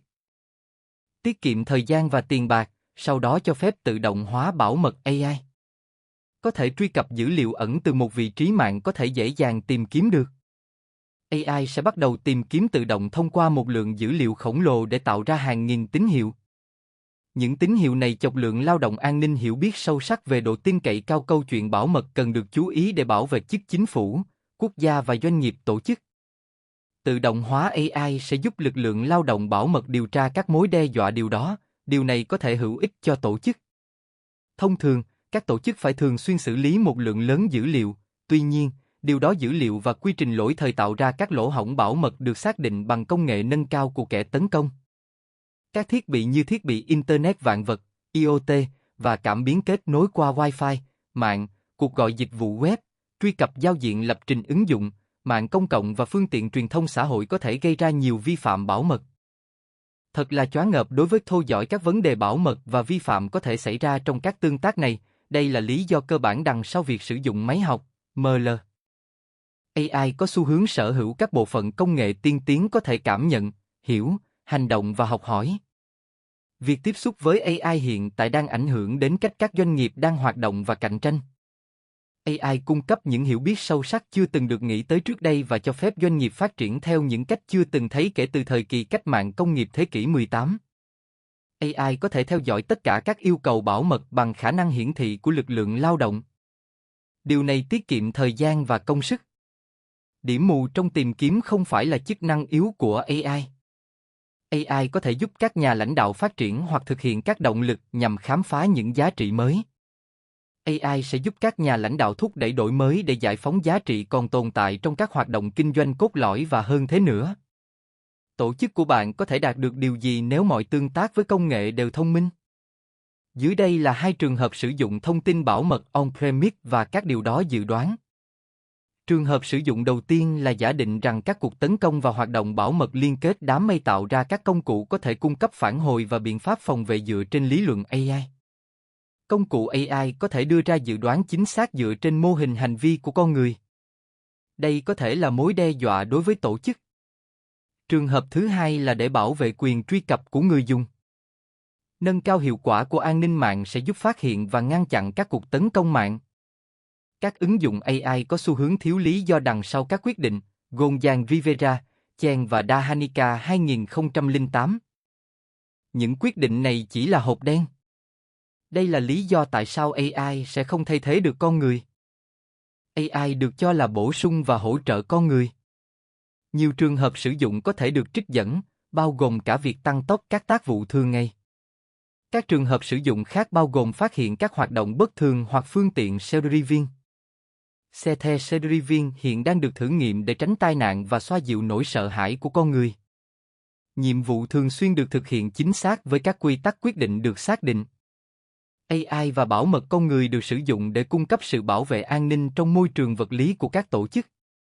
Kế hoạch bảo mật phải bao gồm việc bảo vệ thiết bị, tài nguyên và các tài sản khác trong môi trường sản xuất hoặc văn phòng, điều này đám mây. An ninh vật lý nên xem xét những điều sau, quyền truy cập từ những kẻ xâm nhập, các mối đe dọa nội bộ, các cuộc tấn công mạng, tai nạn và thiên tai. Các mục được liệt kê phải có sự kết hợp giữa công nghệ và in-person lực lượng lao động an ninh con người. Vành đai an ninh đòi hỏi các biện pháp phòng ngừa và điều đó đối phó. Sẽ hữu ích nếu coi lực lượng lao động là một phần của an ninh vật chất vì lý do đơn giản rằng nhân viên là tài sản quan trọng đối với tổ chức. Con người có thể phát hiện các trường hợp sử dụng không nhìn thấy được còn AI thì không thể. Trong trường hợp các cuộc tấn công áp đảo và thường xuyên, AI phát hiện các điều đó sử dụng tốt hơn. Bảo vệ chống xâm nhập, hệ thống phát hiện, tường lửa, mật mã và bảo vệ dữ liệu mạnh mẽ được đặc biệt khuyến khích như một phần của bảo mật vật lý. Người ta lập luận rằng các đội an ninh con người sẽ không sớm được thay thế, Phan, Ki và Wang 2019. Điều này có thể là do sự tin tưởng hoặc cuộc chiến chống lại sự thay đổi. Cisco báo cáo rằng các cuộc tấn công mạng diễn ra không ngừng nghỉ, thông minh và tốn kém. Điều này đòi hỏi phải hành động ngay lập tức. Các cuộc tấn công mạng được tự động hóa và tinh vi. Điều này tạo ra nhiều công việc hơn cho các tổ chức và các tổ chức phải làm gì đó để giải quyết vấn đề này nhanh chóng. Các sự cố về phần mềm độc hại AI tấn công AI phòng thủ đã được ghi lại. Đây là một vấn đề cần chú ý. Các giải pháp lý tưởng trong tình huống này sẽ là ML và AI để chống lại các cuộc tấn công tự động. Sẽ hữu ích cho ML khi xác định nội dung phát hiện cần thiết của cuộc tấn công. Các cuộc tấn công bao gồm phần mềm độc hại và botnet có thể sao chép và thay đổi nhanh chóng. Các dự đoán cho chúng ta biết rằng những kẻ tấn công tạo ra số lượng lớn các lần lặp lại phần mềm độc hại mỗi phút. Điều này có nghĩa là các mối đe dọa phần mềm độc hại đang tăng theo cấp số nhân hàng ngày. ML và AI là những công cụ có thể xử lý các cuộc tấn công này và không cần con người tham gia. Việc sử dụng ML và AI có thể được mở rộng để phát hiện sự cố và xác định rủi ro. Các tổ chức nên bắt đầu hoặc tiếp tục đầu tư vào lực lượng lao động có chuyên môn về ML và AI, đồng thời sử dụng các kế hoạch dự phòng bên ngoài nhà cung cấp khi cần thiết. Cách tiếp cận này sẽ nâng cao yêu cầu về lực lượng lao động có kinh nghiệm. Nâng cao công nghệ lên một tầm cao mới có nghĩa là bao gồm cả blockchain, sự phát triển từ ML thành AI thực sự. Các tổ chức hàng đầu, chẳng hạn như các ngân hàng, đang xem xét điện toán lượng tử. AI không biến đổi qua đêm. AI có thể sàng lọc nhiều bộ dữ liệu, cho phép nó tìm hiểu từ các mối đe dọa bảo mật đã biết và chưa biết. Điều này dẫn đến các phản hồi và giải pháp bảo mật được cải thiện cho các mối đe dọa điều đó. Hệ thống an ninh thông minh và tự chủ là cần thiết. Sự thật là AI mạnh mẽ, tuy nhiên, AI không khiến con người trở nên dư thừa khi giải quyết các vấn đề bảo mật. Mọi người vẫn được yêu cầu bảo vệ các cuộc tấn công an ninh và các hành động khắc phục cần phải được thực hiện bởi con người. AI sẽ tiếp tục phát hiện các mối đe dọa, bảo vệ hệ thống, phản ứng nhanh với các sự kiện bảo mật, phân tích dữ liệu tốt hơn và dự đoán hành vi bằng mô hình thống kê. Con người đấu tranh với việc phân tích và dự đoán dữ liệu thuần túy và thô. Trending các công ty startup đang sử dụng AI như một giải pháp bảo mật. Tương tự, những gã khổng lồ công nghệ như Google, Amazon, IBM, Microsoft cũng đang chơi đùa với bảo mật AI. Các công ty này sử dụng AI để tạo mã hóa và ra mắt các sản phẩm an ninh mạng trên đám mây. Người ta dự đoán rằng AI sẽ sớm tự động hóa việc giám sát an ninh 24/7, điều này sẽ cho phép các tổ chức tập trung vào tính liên tục trong kinh doanh và các nhiệm vụ hỗ trợ quan trọng nhất của họ. AI hứa hẹn sẽ là vũ khí quan trọng trong chiến tranh mạng, nhưng các đội an ninh con người sẽ không sớm bị thay thế. Delaney 2018.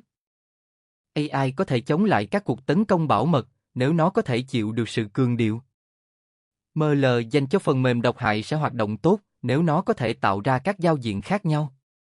Do đó, Google có một loại ML được gọi là học sâu, có thuật toán có thể điều chỉnh độc lập và self-regulating để huấn luyện và phát triển nhằm mục đích xác định tiềm năng của một cuộc tấn công. Quá nhiều dữ liệu là một vấn đề đối với nhân loại, tuy nhiên, ML học và đào tạo hiệu quả hơn khi có nhiều dữ liệu hơn. ML có thể ngăn chặn hình ảnh bạo lực, quét bình luận, điều đó lừa đảo và phát hiện phần mềm độc hại. ML được sử dụng để phát hiện các khoản thanh toán gian lận, bảo vệ đám mây và điều đó các máy tính đã thương lượng. Nhiều hệ thống ML và AI đã cho thấy nhiều hứa hẹn nhưng chúng cũng có những hạn chế. Những kẻ tấn công đã bắt đầu sử dụng ML như một mối đe dọa. Điều này chủ yếu được thực hiện thông qua việc đầu độc dữ liệu. Việc đầu độc xảy ra nếu kẻ tấn công tìm ra cách thiết lập thuật toán, rút ra dữ liệu huấn luyện và đưa ra dữ liệu sai lệch để xây dựng counter-narrative. Điều này trở thành tình huống giữa dữ liệu hợp pháp và dữ liệu độc hại. Cách tiếp cận này được sử dụng trong một chiến dịch gồm nhiều tài khoản nhằm đánh dấu dữ liệu độc hại là không phải thư rác, điều này có thể gây hiểu nhầm. Tổ chức Cytera đã xây dựng một trình tạo lừa đảo ML3set, được huấn luyện về hơn 100 triệu cuộc tấn công hiệu quả. Hệ thống tự động tạo ra lừa đảo và emails. Hệ thống The AI3set đã vượt qua các cuộc tấn công 15% với độ chính xác phần trăm. Con người có xu hướng trải nghiệm và học cách ứng phó với các tình huống. Cách tiếp cận tương tự có thể được sử dụng để giải quyết các vấn đề bảo mật trên hệ thống máy tính. Kiến thức tập thể và các xu hướng đã được làm chủ có thể được sử dụng để ứng phó với các cuộc tấn công với độ tin cậy, quy mô và tốc độ cao hơn. Một hệ thống thông minh như ML và AI có thể được sử dụng để chống lại và đánh bại các cuộc tấn công bảo mật. Sự phát triển của các bot AI để bảo mật thích ứng real-time. Năm 2020 được dự đoán sẽ có bot AI bảo vệ và tấn công thông qua những kẻ xâm nhập bot AI. Đây sẽ là thời điểm đầy thử thách đối với tất cả các tổ chức. Mọi tổ chức phải triển khai các giải pháp AI để giảm thiểu thời gian thử thách. Tội phạm mạng sẽ xây dựng các hệ thống có thể học hỏi và thích ứng với các cuộc tấn công phòng thủ. Worm, lỗ hổng RPC, loại bỏ thảm họa và cài đặt các bản vá. Zombie, một loại phần mềm độc hại làm nô lệ cho IoT. Reaper và eToro, sâu máy tính được xây dựng để phát tán tự động. Các nhà nghiên cứu của AI cảnh báo rằng hàng trăm robot Internet Connect đang kêu gọi các chính phủ cấm robot được trang bị vũ khí. Bot, máy tính nói chuyện giống con người như Siri hay Cortana, một chương trình điều đó hoàn thành các tác vụ tự động, đang trở thành một trong những xu hướng phát triển nhanh nhất với giao diện lý luận, nhắn tin và đàm thoại thông minh. Những kẻ xâm nhập có thể lừa gạt thông qua các bot này. Danh sách các khả năng bảo mật của AI. Tạo cơ sở kiến thức nói chuyện cho các cuộc gọi điện thoại, Alexa. Thông tin bảo vệ dữ liệu hữu ích được liệt kê ở đây. CSO cung cấp thông tin nghệ thuật State of the và các phương pháp hay nhất về tính liên tục trong kinh doanh, bảo vệ dữ liệu, ngăn chặn lừa đảo kỹ thuật xã hội, phần mềm độc hại và vi phạm. CSO cũng cung cấp các mẹo và lời khuyên về các vấn đề bảo mật và khả năng lãnh đạo. Bài học rút ra sẽ rất hữu ích cho ML khi xác định nội dung phát hiện cần thiết của cuộc tấn công. Chapter 4. Trí tuệ nhân tạo, AI, có trí thông minh có thể được sử dụng nhiều lần trong các ứng dụng có nhu cầu khác nhau. Nguồn nhân lực doanh nghiệp đang là vấn đề khó khăn đối với các tổ chức, Albedo In. Việc nắm bắt và sử dụng trí thông minh của con người cần thiết trong các tổ chức sẽ hữu ích. Kiến thức và trí thông minh thu được có thể được lưu trữ trong cơ sở điều đó để xây dựng các mô hình việc này, huấn luyện máy móc và sử dụng khi cần thiết.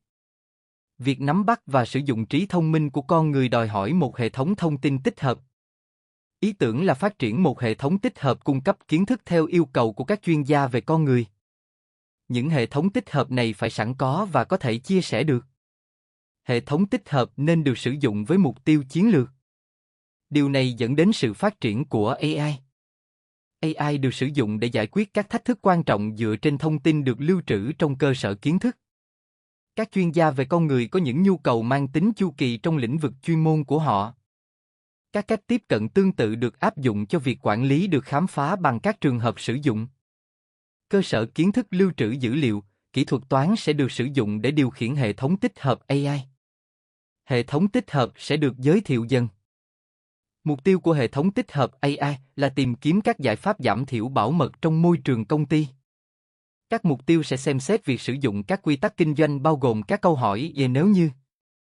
Điều này sử dụng các quy tắc và logic chiến lược để xác định các giải pháp giảm thiểu khả thi bằng cách sử dụng dữ liệu được lưu trữ trong cơ sở kiến thức. Hệ thống tích hợp AI sẽ tác động đến mục tiêu kiến thức, nhận dạng điều đó, tiếp thu việc này, phát triển điều này, chia sẻ nó, bảo tồn điều đó, cố định việc này, sử dụng điều này, đánh giá nó và đo lường điều đó. Hệ thống cũng sẽ tác động đến việc tích hợp kiến thức AI Case Based, trình bày các trường hợp bảo mật và xác định các điểm tương đồng. Các kết nối AI là các khối xây dựng của cơ sở kiến thức. Bigstack.ai được xây dựng từ đầu và trở thành hệ thống tích hợp full cloud AI bằng cách sử dụng cơ sở kiến thức. Mục đích của phần này là tạo ra kiến thức về rủi ro và bảo mật. Điều này bao gồm các ý tưởng, mô hình, kỹ năng, quy trình và phương pháp mà hệ thống cần đào tạo và học hỏi. Học máy, ML, có thể có nhiều hình thức khác nhau. Việc học Pattern Based được sử dụng trong mạng thần kinh ML. Phương pháp này thu thập kiến thức từ một lượng lớn dữ liệu rủi ro và bảo mật, cho phép hệ thống AI thích ứng khi cần thiết. Các kỹ năng và kiến thức phải tuân theo các mục tiêu phù hợp của công ty trong cơ sở điều đó bảo mật Bigstack.ai. Mục tiêu của cơ sở kiến thức bảo mật như sau. Để nắm bắt mối đe dọa và chứng khoán liên quan từ dữ liệu, quy trình, con người, đồ vật, EG, Internet vạn vật, hệ thống và hành động. Để xác định sự xuất hiện của mối đe dọa. Để xác định tác động của các mối đe dọa. Để xác định mức độ ưu tiên của các mối đe dọa bảo mật. Để phân bổ chủ sở hữu bảo mật. Để xác định giảm thiểu an ninh. Để xác định hành động bảo mật. Để theo dõi các mối đe dọa bảo mật liên tục trong thời gian thực và xác định hành động khắc phục. Đề xuất đào tạo về bảo mật và các quy trình điều đó hiệu quả. Cài đặt công ty được sử dụng để mô hình hóa các kỹ năng và kiến thức nhằm giúp AI hoạt động tốt. Điều này đòi hỏi phải lập bản đồ kiến thức bảo mật đã thu thập được. Mọi nỗ lực sẽ được thực hiện để lưu trữ dữ liệu ở dạng cho phép dữ liệu được truy xuất một cách chính xác. Hệ thống AI này cho phép truy cập vào dữ liệu được thu thập. Cuối cùng, hệ thống sẽ có thể xây dựng cơ sở kiến thức doanh nghiệp có thể mở rộng bằng dữ liệu bảo mật mới. Hệ thống AI có thể ngăn chặn mọi trường hợp mất thông tin, lưu giữ và cập nhật dữ liệu bảo mật. Hệ thống có thể tự động xây dựng cơ sở kiến thức và có thể tìm kiếm thông tin bổ sung từ bên ngoài. Dữ liệu bảo mật sẽ được thu thập bằng các kênh chính thức và không điều đó. Dữ liệu sẽ được sử dụng nội bộ và bên ngoài. Dữ liệu được thu thập sẽ cho phép năng lực phù hợp của hệ thống AI. Dữ liệu cuối cùng sẽ đến từ các chuyên gia và sẽ được sử dụng với các thuật toán thống kê, ML. Mục đích chia sẻ kiến thức bảo mật là một phần quan trọng của chu trình quản lý điều đó. Điều quan trọng là phải nhận ra rằng con người, công nghệ và thế giới doanh nghiệp là một phần của giai đoạn này. Giải pháp chia sẻ kiến thức AI bao gồm trí thông minh của máy có thể học hỏi từ các hệ thống AI khác bằng cách sử dụng Real-time API. Việc khám phá các xu hướng trong một lĩnh vực cụ thể, chẳng hạn như giảm thiểu an ninh, có thể có hiệu quả. Một lĩnh vực khác mà AI đã được sử dụng hiệu quả là trong ngành sản xuất xe cộ. Con người không cần phải trải qua tính chất lặp đi lặp lại của việc sử dụng dữ liệu, hệ thống máy tính thực hiện công việc một cách hiệu quả mà không bị quá tải. Bigstack.ai có quyền truy cập Real-time API để giải quyết các vấn đề về knowledge sharing. Chốt lại chương này, hệ thống AI có khả năng ngăn chặn mọi trường hợp mất thông tin, lưu giữ và cập nhật dữ liệu bảo mật. Chapter 5. Tìm hiểu cách AI, ML áp dụng cho các lĩnh vực bảo mật. Hệ thống trí tuệ nhân tạo, AI, đang được phát triển sử dụng phương pháp thiết kế sau. Quá trình cần thiết được hiển thị ở đây. Điểm vào, điểm cuối và cạnh. Phá vỡ hệ thống, máy chủ và tường lửa. Phát hiện signature bias, nhận dạng các mẫu xấu như phần mềm độc hại. Phát hiện anomaly bias, điều đó những sai lệch so với mô hình lưu lượng truy cập việc tốt, thường dựa vào học máy, ML. Chấm điểm các mối đe dọa được xác định hoặc phát hiện. Xác định các hành động tốt nhất có thể được thực hiện để chống lại các mối đe dọa high score. Thực hiện các hành động tự động hoặc thủ công từ giai đoạn ứng phó với mối đe dọa. Hành động ví dụ, chặn IP, vô hiệu hóa người dùng hoặc chặn tất cả quyền truy cập vào tường lửa. Bao lâu một lần? Quá trình này giúp các công ty giải quyết các lỗ hổng và vô hiệu hóa các mối đe dọa một cách chủ động thay vì chờ tin tặc khai thác lỗ hổng hay security. Các phần sau đây sẽ trình bày chi tiết về quy trình AI. Những tài sản nào gây ra mối đe dọa nghiêm trọng? Những tài sản nào dễ bị tổn thương? Các tính năng trích xuất bổ sung siêu dữ liệu mạng. Những tính năng này có thể giúp máy phát hiện zero giây trước khi cuộc tấn công thực tế xảy ra, và các điều đó công ứng dụng web. Các tính năng trích xuất shellcode siêu dữ liệu mạng, nâng cao. Trong H, shellcode là một đoạn mã nhỏ được sử dụng làm trọng tải trong việc khai thác lỗ hổng phần mềm. Các tính năng được trích xuất hữu ích cho việc phát hiện shellcode và phần mềm độc hại. Shellcode là một tập hợp các mã hoặc tập lệnh trông giống như điều đó hợp lệ. Shellcode thường bắt đầu dưới dạng sao lệnh mà từ đó kẻ tấn công có thể điều khiển máy bị xâm nhập. Tuy nhiên, bất kỳ đoạn mã nào thực hiện tác vụ tương tự đều có thể được gọi là shellcode nhìn thấy. Danh sách phần mềm có lỗ hổng. Sản phẩm, phần mềm, nhà cung cấp, số lượng mục, loại điều đó, lỗ hổng, bản vá, tuân thủ và hàng tồn kho. Nhiều tính năng hơn có thể được trích xuất bằng cách sử dụng kỹ thuật xử lý ngôn ngữ tự nhiên, NLP, từ các nguồn có cấu trúc và không có điều đó như nguồn cấp dữ liệu blog, việc này dữ liệu Twitter và điều này tin tức. Giá trị, đúng hoặc sai. Trường hợp sử dụng ML, AI. Đây là vấn đề phân loại nhị phân cho danh sách tất cả tài sản. Phân loại nhị phân có thể được sử dụng cho mô hình này. Từ các bộ dữ liệu trên, 11 tính năng chung và quan trọng nhất được chọn trong số tất cả các điều đó để huấn luyện các mô hình ML và AI nhằm nhận biết các tài sản dễ bị tổn thương. Số lượng yêu cầu chứa câu lệnh ngôn ngữ truy vấn có cấu trúc SQL. Huấn luyện các thuật toán đã chọn bằng cách sử dụng tập dữ liệu đã chuẩn bị. Điều chỉnh các siêu tham số để huấn luyện mô hình. Chạy chương trình đào tạo nhiều lần với các kết hợp khác nhau của các siêu tham số được cung cấp về kích thước lô, kỷ nguyên, trình tối ưu hóa, tốc độ tìm hiểu, động lượng và tỷ lệ bỏ học để tìm ra sự điều đó tối ưu của các việc này số nhằm xác định kết quả phù hợp. Trình tối ưu hóa de la Singapore, Gmerprop, Adagat, Adadata, Adam, Adamat, Nadam. Tốc độ học. Đà. Tỷ lệ bỏ học. Bạn nên thử các kết hợp siêu tham số khác nhau bằng cách sử dụng tìm kiếm dạng lưới. Tìm kiếm lưới Grisset, công cụ ước tính mô hình, Paramgrid, NJ1, tính điểm độ chính xác. So sánh các mô hình với các siêu tham số khác nhau và chọn mô hình phù hợp nhất. Sử dụng mô hình để đào tạo thêm bằng cách sử dụng bộ dữ liệu đầy đủ. Kiểm tra mô hình bằng cách sử dụng tập dữ liệu thử nghiệm cho từng thuật toán đã chọn với các phương thức đã cho. Chỉ định hàm mất mát được sử dụng với các thuật toán tương ứng. Chọn mô hình có tỷ lệ học tập tốt, được mô tả trong biểu đồ. Đường cong đặc tính hoạt động của máy thu là một công cụ phổ biến khác được sử dụng với các bộ phân loại nhì phân. Đối với trường hợp sử dụng này, hãy chọn mô hình có tỷ lệ dương tính giả là, vì mô hình Discover AI dự kiến sẽ có độ chính xác 90%. Đánh giá mô hình bằng cách sử dụng độ chính xác và sai số bình phương trung bình, MSE, để xác định tốc độ học. Các phương pháp tính điểm sau đây được sử dụng. Phân tích các đầu vào được phân loại không chính xác bằng cách sử dụng ma trận nhầm lẫn. Lưu ý độ chính xác so với đồ thị kỷ nguyên.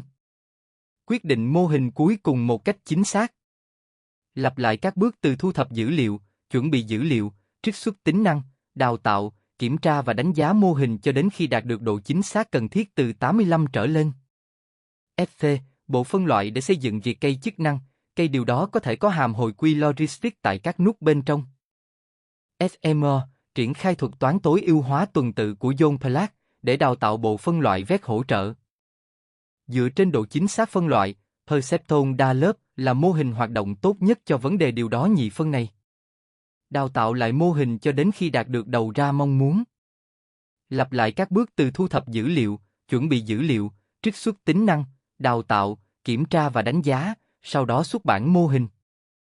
Lặp lại toàn bộ quy trình cho tất cả các biện pháp trong điều đó kinh doanh này như được giải thích trong các bước đánh giá. Dưới đây là những cách có thể để tạo ra mô hình được đào tạo. Lưu trữ trên Google Cloud, Microsoft Azure hoặc Amazon Web Services, AWS. Cách triển khai mô hình đã đào tạo. Thường xuyên theo dõi và cập nhật mô hình. Cách sử dụng mô hình sản xuất cho doanh nghiệp. Tích hợp mô hình đã đào tạo với ứng dụng để doanh nghiệp có thể xác định chứng khoán hoặc mối đe dọa mới bằng cách sử dụng tập dữ liệu mới. Loại nguồn lực cần thiết cho dự án này như sau. Chuyên gia phân tích các mối đe dọa bảo mật và điều đó về chủ đề. Để đơn giản hóa tất cả các bước trên, hãy kiểm tra www.bitstat.ai.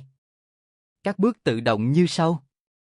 Sử dụng mô hình thông qua tìm kiếm trực tiếp. Bước 1. Phát hiện các mối đe dọa đang hoặc sắp xảy ra. Bước 2. Phân loại mối đe dọa. Mối đe dọa từ người dùng, lừa đảo, ransomware. Mối đe dọa ứng dụng, tập lệnh cross-site và nội dung SQL. Mối đe dọa cơ sở hạ tầng, botnet, Trojan DDoS. Nhập thông tin sau. Dữ liệu từ bước trước. Dữ liệu tài sản dễ bị tổn thương từ các bước trước. Các sự kiện của trình duyệt, nhận dạng, ngày tháng, người dùng, PC, bộ định vị tài nguyên thống nhất, URL, hoạt động và nội dung. Sự kiện bảo mật người dùng nhận dạng, ngày tháng, người dùng, PC và hoạt động, thông tin đăng nhập và đăng xuất. Các sự kiện của thiết bị, nhận dạng, ngày tháng, người dùng, PC, tệp, cây và hoạt động. Sự kiện email, nhận dạng, ngày tháng, người dùng, PC, người nhận, hoạt động, kích thước, tệp đính kèm và nội dung.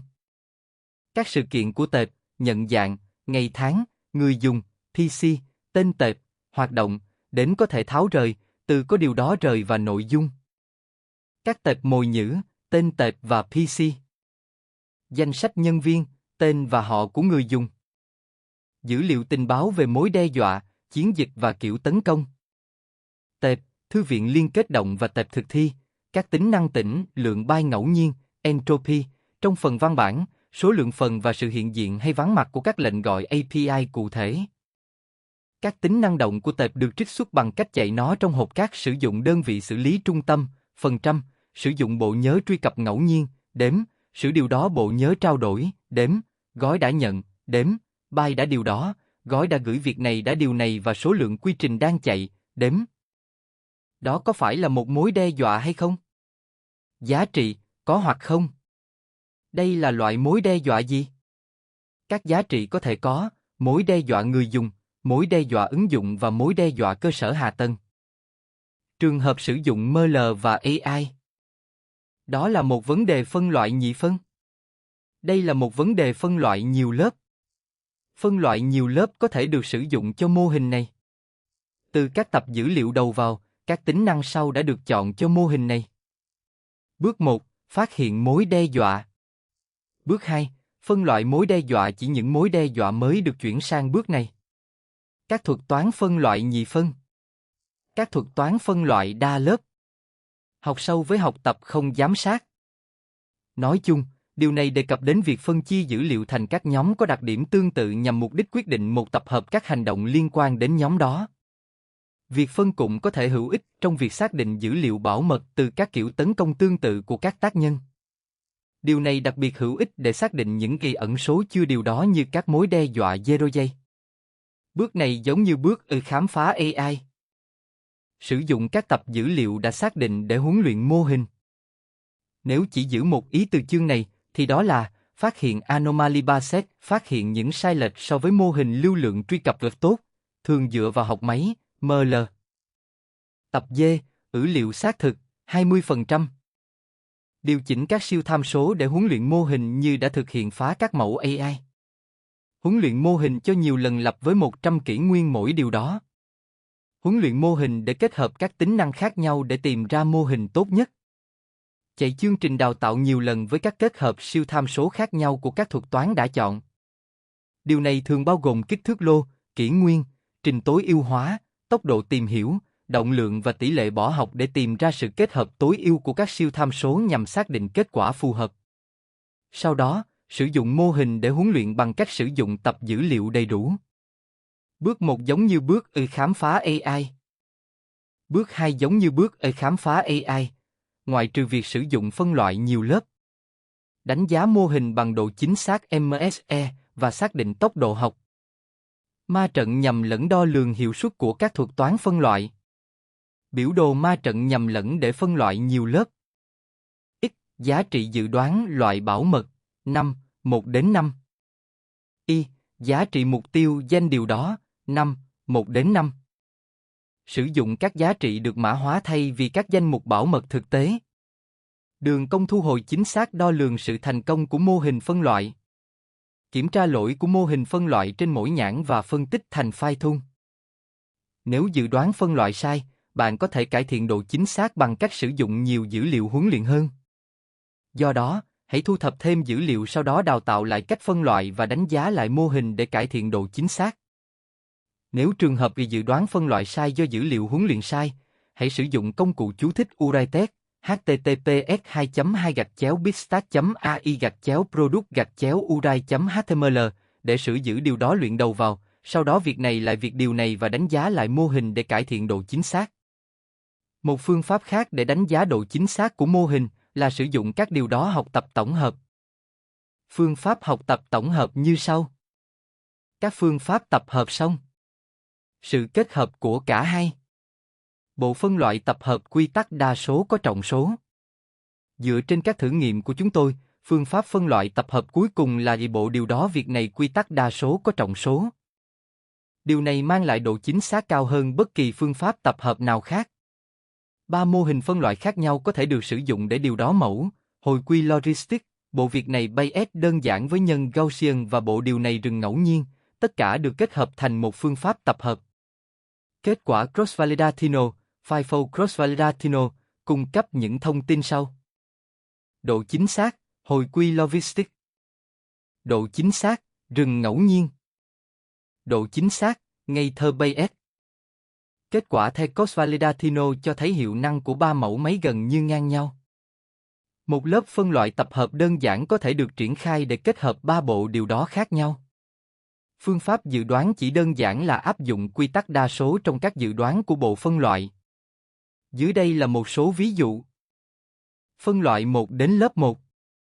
Bây giờ, hãy phân loại mẫu là loại 1.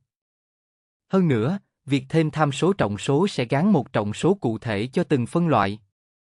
Để làm việc với các trọng số, hãy thu thập xác suất lớp dự đoán cho mỗi phân loại, nhân nó với trọng số điều đó và lấy mức trung bình dựa trên các việc này điều này có điều đó số này. Tiếp theo, người ta phải gán nhãn lớp. Để minh họa điều này bằng một ví dụ đơn giản, chúng ta hãy giả sử có 3 bộ phân loại và các bài toán điều đó Triquelat để gán các trọng số bằng nhau cho tất cả các bộ việc này, mặc định V11, V21, V31. Xác suất trung bình có trọng số của một mẫu sẽ được tính như sau. Loại 2 có xác suất trung bình có trọng số cao nhất, do đó, mẫu được phân loại là điều đó 2. Độ chính xác, bay ngây thơ. Độ chính xác, bộ. Lớp phân loại tập hợp được sử dụng để áp dụng cho biểu quyết đa số bằng cách sử điều đó nhãn lớp, nếu không có trọng số nào được cung cấp và các giá trị xác suất dự đoán thể hiện ngược lại. Dự đoán dựa trên xác suất dự đoán. Đây là cho các trọng số bằng nhau, trọng số 1, 1, 1. Các kết quả sẽ khác nhau tùy thuộc vào việc áp dụng biểu quyết đa số dựa trên nhãn lớp hay mức trung bình của các xác suất dự đoán được áp dụng. Nói chung, sẽ hợp lý hơn khi sử dụng xác suất dự đoán, kịch bản 2. Ở đây, bộ phân loại 1E tự tin sẽ vượt trội hơn các bộ điều đó 2 và 3 không tự tin. Nên sử dụng cách tiếp cận Beaufort đơn giản để tìm trọng số tối ưu cho mỗi bộ phân loại nhằm tăng độ chính xác của dự đoán. Kết quả trông đẹp mắt khi áp dụng bộ phân loại tập hợp. Người ta phải nhớ rằng đây chỉ là một ví dụ về đồ chơi. Cách tiếp cận bỏ phiếu theo nguyên tắc đa số có thể không phải lúc nào cũng hoạt động tốt trong thực tế, đặc biệt nếu tập hợp bao gồm nhiều mô hình phân loại yếu hơn là mạnh. Điều này sử dụng phương pháp cross-validatino để vượt qua thử thách trang bị quá mức, vui lòng luôn giữ một tập dữ liệu xác thực dự phòng để đánh giá kết quả. Dựa trên thử nghiệm của chúng tôi, bộ phân loại tập hợp quy tắc đa số có trọng số dự hoạt động tốt hơn các thuật toán khác cho phát hiện AI, phân loại mô hình mối đe dọa. Bước 2 giống như bước khám phá AI. Cho điểm các mối đe dọa đã được xác định để ưu tiên các vấn đề cần điều tra thêm. Các mối đe dọa được xác định từ bước phát hiện AI. Danh sách các mối đe dọa lịch sử và tác động của chúng. Dữ liệu sự kiện bảo mật bên ngoài. Blog, bài viết và tin tức để hiểu mối đe dọa và tác động của nó. Điểm đe dọa, 1-10. Biến đầu ra liên tục. Đây là một vấn đề hồi quy. Các thuật toán hồi quy có thể được sử dụng cho mô hình này. Liệu nó tác động đến hoạt động kinh doanh quan trọng? Điều đáng nhớ nhất ở đây, bộ phân loại 1E rất tự tin sẽ vượt trội hơn các bộ phân loại 2 và 3 rất không tự tin. Tập L, Cross-site. Mạng lưới thần kinh sâu có thể được đào tạo để dự đoán điểm số mối đe dọa. Các lớp mạng thần kinh được kết nối đầy đủ bao gồm một danh sách các đầu vào và một điều đó các đầu ra. Có 3 loại lớp cơ bản, lớp đầu vào, điều đó ra và lớp ẩn.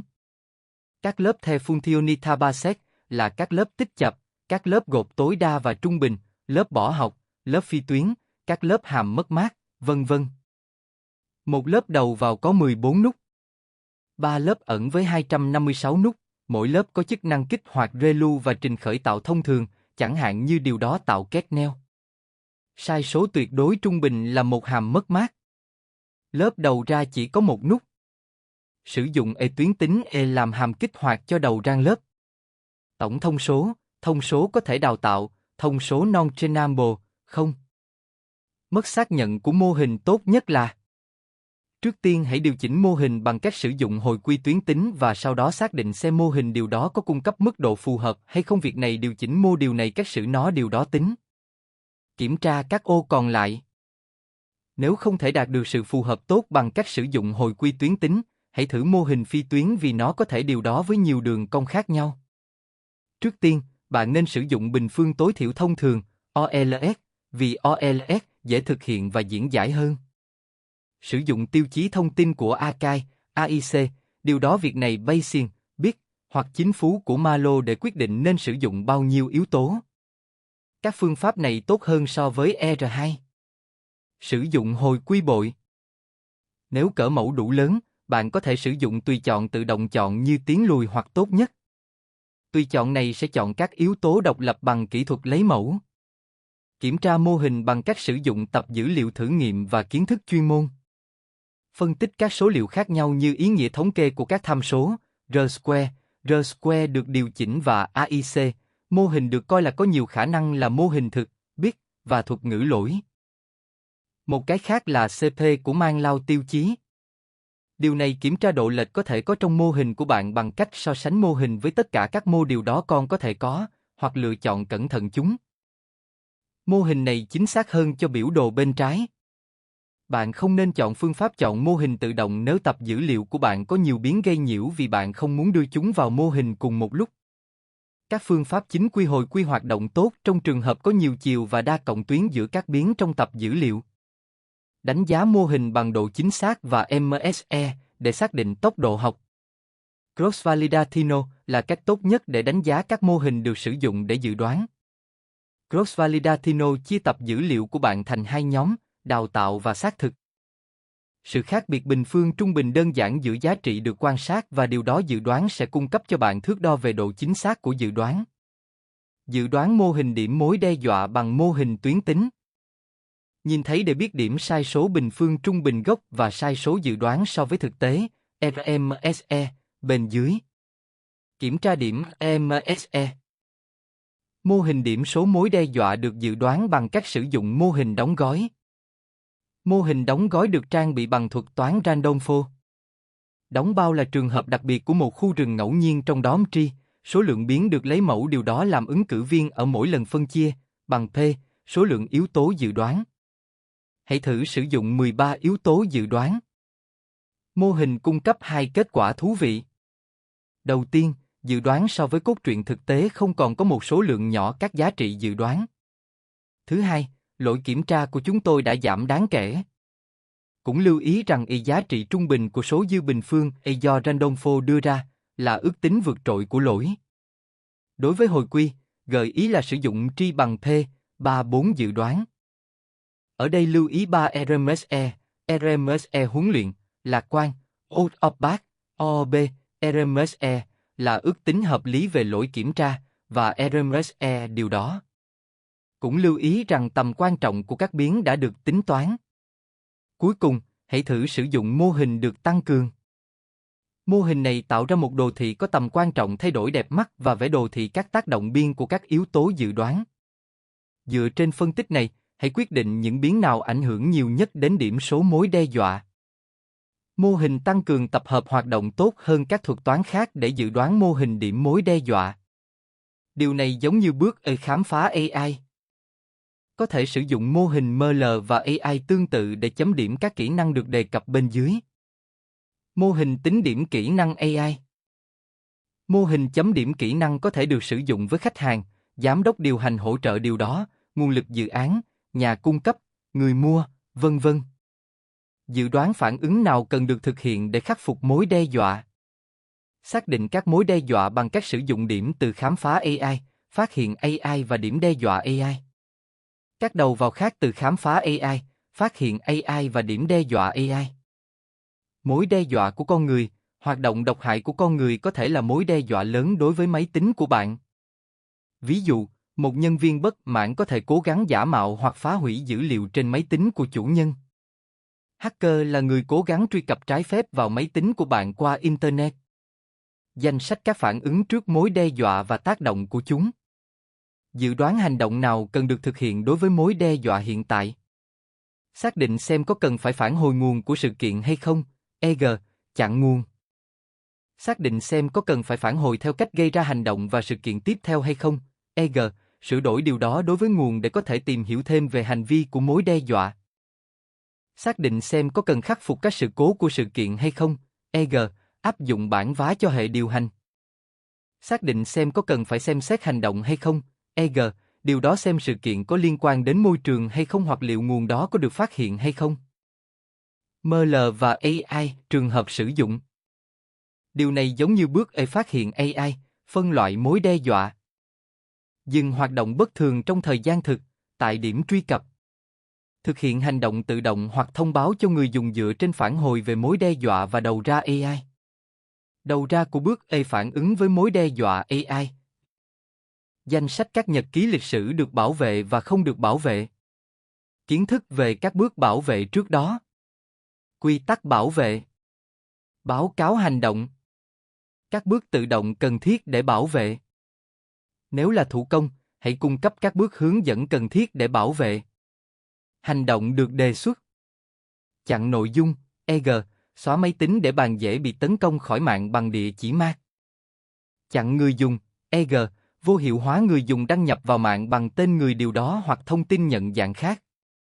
Các thuật toán sau có thể được sử dụng cho mô hình này. Chuẩn bị dữ liệu từ tập dữ liệu đầu vào có sẵn và từ bước E ứng phó mối đe dọa AI. Giám sát an ninh. Liên tục theo dõi mức độ bảo mật của tài sản, người dùng và IPS bên ngoài của bạn để xác định các mối đe dọa lớn nhất của bạn. Xem lại các cảnh báo lịch sử bằng cách sử dụng mô hình xác suất để xác định nội dung và khám phá các liên kết sâu hơn giữa các điều đó và hệ thống Roulette Basset hiện có. Công nghệ phát hiện mối đe dọa mạng. Hiểu các mẫu lưu lượng truy cập trên mạng và giám sát điều đó việc này trong và giữa các mạng đáng tin cậy cũng như điều này nó Internet. Liên tục theo dõi và học hỏi từ dữ liệu mà nó thu thập từ nhiều dữ liệu khác nhau. Khôi phục có thể cung cấp đề xuất gán Useron dựa trên mô hình X đặc quyền nhất. Liên tục theo dõi luồng sự kiện real-time gần và phát hiện hành vi bất thường cũng như các mối đe dọa tiềm ẩn bằng công cụ điều đó mối đe dọa.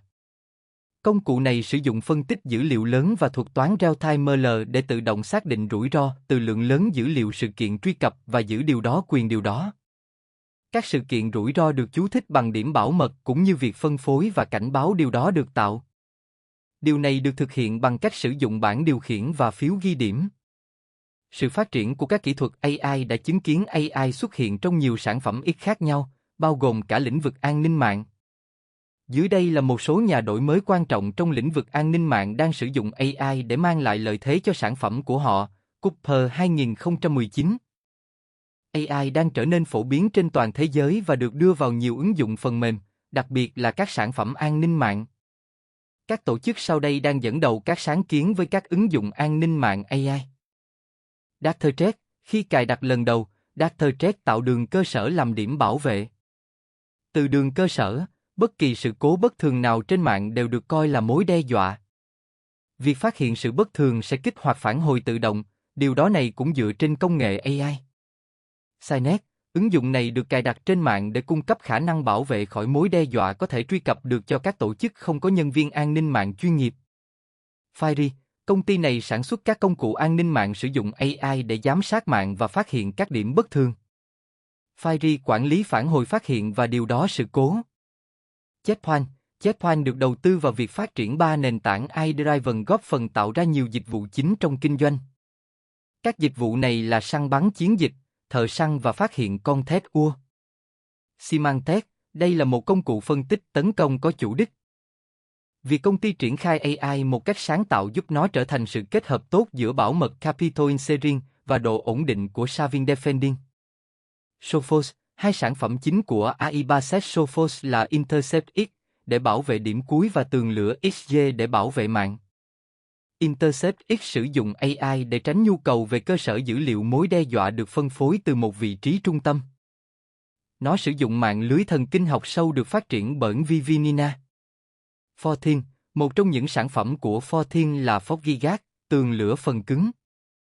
Ứng dụng này là một quy trình công việc bao gồm bảo vệ điểm cuối, bảo vệ quyền truy cập, giám sát điều đó, chẳng hạn như email và bảo mật web, cũng như bảo vệ mối đe dọa nâng cao. Cylance, tất cả các sản phẩm của Cylance đều tích hợp công nghệ AI. Các gói chính của nó là Cylance Protect, một hệ thống bảo mật điểm cuối.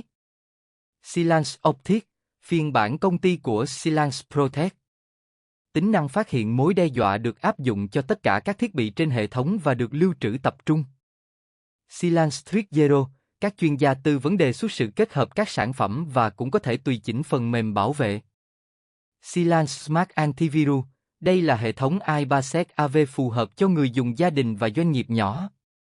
Vectra, đây là hệ thống phát hiện mối đe dọa triển khai các phương pháp AI để thiết lập đường cơ sở hoạt động trong toàn doanh nghiệp và xác định các điểm bất thường. Nhìn thấy để xem các cuộc tấn công mạng có thể xảy ra hiện đã biết. Khám phá nội dung sẽ tìm và cung cấp cho bạn khả năng hiển thị về điều đó trong môi trường AWS, Azure và On-premise của bạn.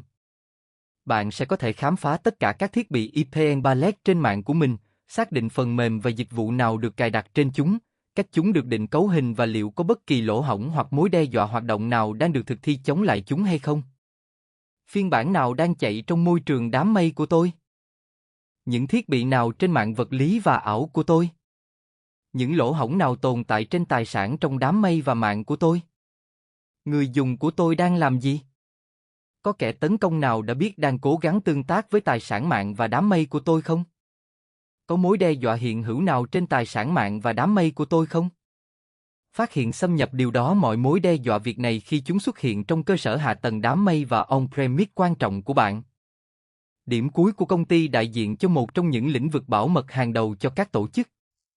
Khi các tác nhân độc hại ngày càng thiết kế các cuộc tấn công của họ để trốn tránh các công cụ bảo vệ và ngăn chặn điểm cuối truyền thống, các tổ chức đang tìm cách phát hiện và phản hồi điều đó để có thêm khả năng hiển thị, bao gồm bằng chứng về các việc này điều đó có thể không kích hoạt các quy tắc phòng ngừa. Mặc dù nhiều nhóm bảo mật nhận thấy nhu cầu phát hiện mối đe dọa nâng cao cho các điểm cuối nhưng hầu hết đều không có đủ tài nguyên để quản lý giải pháp phản hồi và điều đó việc này độc lập. Phát hiện các mối đe dọa nội bộ, hành động của nhân viên có hại cho tổ chức. Truyền dữ liệu không được phép. Phá hoại tài nguyên. Lạm dụng mạng làm gián đoạn tổ chức. Sự kiện tệp, nhận dạng sự kiện, tên tệp, loại tệp, hành động, sao chép và kích thước. Email, nhận dạng sự kiện, ngày, người dùng, người nhận, hoạt động, gửi, kích thước, tệp đính kèm và nội dung. Sự kiện HTTP, nhận dạng sự kiện, ngày tháng, người dùng và URL. Bài học rút ra, tổng thông số có thể đào tạo, thông số non-trainable, không. Chapter 6. Các ngành công nghiệp bị ảnh hưởng bởi an ninh như thế nào? Tìm hiểu cách các lĩnh vực công nghiệp có mối đe dọa security related, điều đó cách áp dụng AI và hiểu AI đang hướng tới đâu. Những tác động mang lại lợi ích cho khách hàng được xem xét kỹ lưỡng trong đánh giá quản lý an ninh bảo hiểm cũng như định lượng xác suất và an ninh tài chính, FIRE. Việc giải quyết tài chính của khách hàng phải được cân nhắc. Cuộc thảo luận này đề cập đến việc đảm bảo hiểm trong ngành điều đó. Bảo mật của tổ chức bảo hiểm sẽ yêu cầu quản lý điều đó để hiểu các rủi ro kinh doanh được xác định, phân tích, thiết kế, giảm thiểu, loại bỏ hoặc chuyển giao. Bảo hiểm thường là sự chuyển giao rủi ro cuối cùng. Một số rủi ro cần có giải pháp bảo hiểm như giới hạn trách nhiệm pháp lý lớn đối với một số sản phẩm mục tiêu. Một ví dụ có thể là ô tô và các sản phẩm đa dạng. Việc mua bảo hiểm cho một số tài sản sẽ giúp giảm thiểu rủi ro cho cả tổ chức điều đó và lợi ích của người việc này hiểm. Các công ty bảo hiểm đóng vai trò xác định các hoạt động liên quan đến tài sản của khách hàng được đề cập. Điều này có thể dẫn đến việc khách hàng gửi khiếu nại, dẫn đến các yêu cầu bồi thường phải trả tiền và các tổn thất khác. Bảo hiểm có thể không thanh toán cho sự mất mát của khách hàng. Thảm họa khó khăn và có thể làm tổn thương những người khác nhau. Thảm họa làm tổn thương những người dễ bị điều đó và người nghèo, những người có ích hoặc không có thể phòng vệ. Bronman, Cistern, Ripeto và Castada 2019. Lỗ hổng Storm-related gây tử vong ở các quốc gia Laurincon. Một số con số thống kê cho thấy trong hơn 30 năm, khoảng 1 triệu người đã chết vì thiên tai. Đây là những thống kê đáng buồn không cần phải nhắc lại. Gần 75% thảm họa là do các hiện tượng thời tiết và đe dọa khí hậu gây ra, so 2011. Thiên tai tạo ra nghèo đói. Một lưu ý khác, sự gia tăng nhanh chóng của dân số đang dẫn đến sự điều đó rủi ro thiên tai. Xu hướng này là do thành phố thiếu đầu tư vào cơ sở hạ tầng có thể phục hồi. Quản lý an ninh chủ đạo sẽ đảo ngược xu hướng gia tăng tác động của thảm họa. Ngoài ra, sinh kế của người dân và well-being sẽ được cải thiện bằng cách lập kế hoạch và xây dựng cơ sở hạ tầng mạnh mẽ hơn. Điều này có thể sẽ cắt giảm tổn thất toàn cầu. Các quốc gia cần phải chủ động cứu người và tài sản. Thật không may, một số nước đang phát triển thiếu công cụ, chuyên môn và công cụ để đưa ra quyết định đầu tư phù hợp.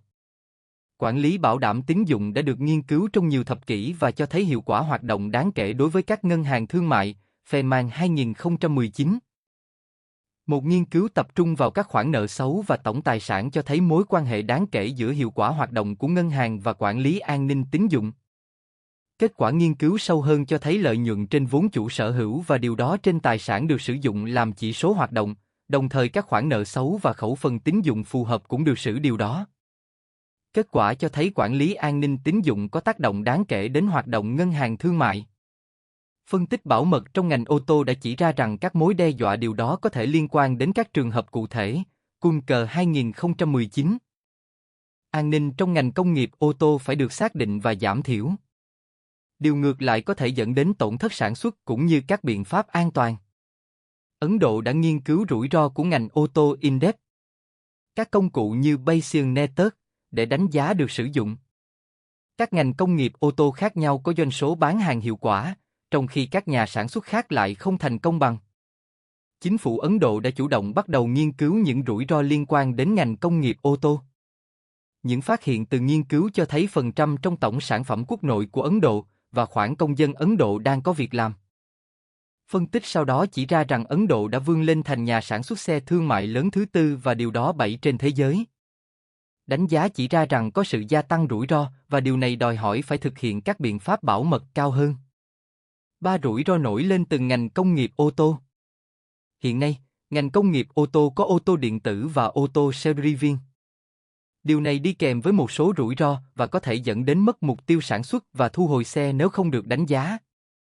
Dưới đây là các vấn đề an ninh có thể gây tổn hại cho ngành, nhu cầu liên tục của khách hàng điều đó lớn đối với các loại ô tô khác nhau, rủi ro kinh tế, chi phí sản xuất ô tô cao hơn lợi nhuận từ việc bán chúng, và an ninh về sự gián đoạn, cạnh tranh không còn dễ dàng đối với ngành. Những rủi ro trên là những vấn đề mà ngành cần đánh giá và kiểm soát. Quản lý an ninh có thể được cải thiện bằng cách áp dụng các biện pháp an toàn, chất lượng sản phẩm sản xuất, điều đó lỗi thời và các việc này an ninh. Điều quan trọng là phải đề phòng thay vì chờ đợi rủi ro xảy ra. Quản lý an ninh y tế quan tâm đến các rủi ro trong chăm sóc sức khỏe bệnh nhân, Bolan và Oriodon 2019, Black 2019. Rủi ro kéo dài đến nhân viên và toàn bộ tổ chức y tế.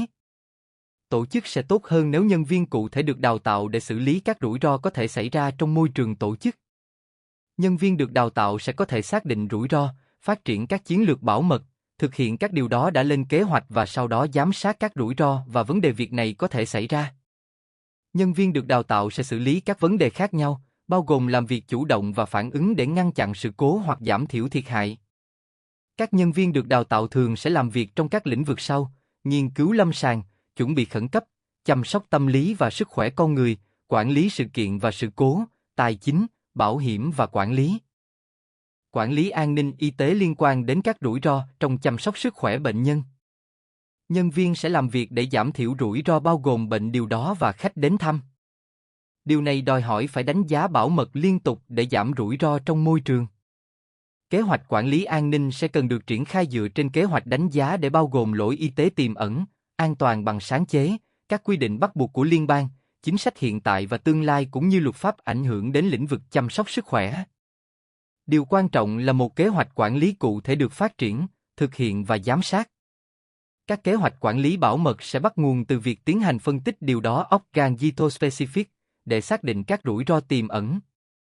Phân tích ban đầu sẽ bao gồm các rủi ro tiềm ẩn, xác suất xảy ra sự cố bảo mật, tác động của các rủi ro đã xác định, những gì có thể được thực hiện để giảm thiểu hoặc giảm nhẹ rủi ro và liệu có thể tránh được rủi ro hay không. Điều quan trọng là các chiến lược phải được thực hiện trong môi trường chăm sóc sức khỏe, lưu ý rằng bệnh nhân cần phải là trung tâm. Việc đào tạo nhân viên đầy đủ là quan trọng. Nhân viên nên tránh kê đơn thuốc cho bệnh nhân đã hết hạn, đảm bảo tuân thủ các kết quả xét nghiệm, theo dõi các cuộc hẹn bị lỡ, nhấn mạnh tầm quan trọng của việc giao tiếp với điều đó, ngăn ngừa té ngã và tăng khả năng vận động cũng như lưu giữ hồ sơ đầy đủ. Quản lý an ninh bao gồm việc tiếp nhận bệnh nhân và an toàn. Bảo mật quyền riêng tư của chính phủ là khả năng mất quyền kiểm soát liên quan đến thông tin cá nhân, GRAMA 2019. Điều này có nghĩa là dữ liệu cần phải được thu thập và thực hiện bằng phương pháp phân tích thích hợp.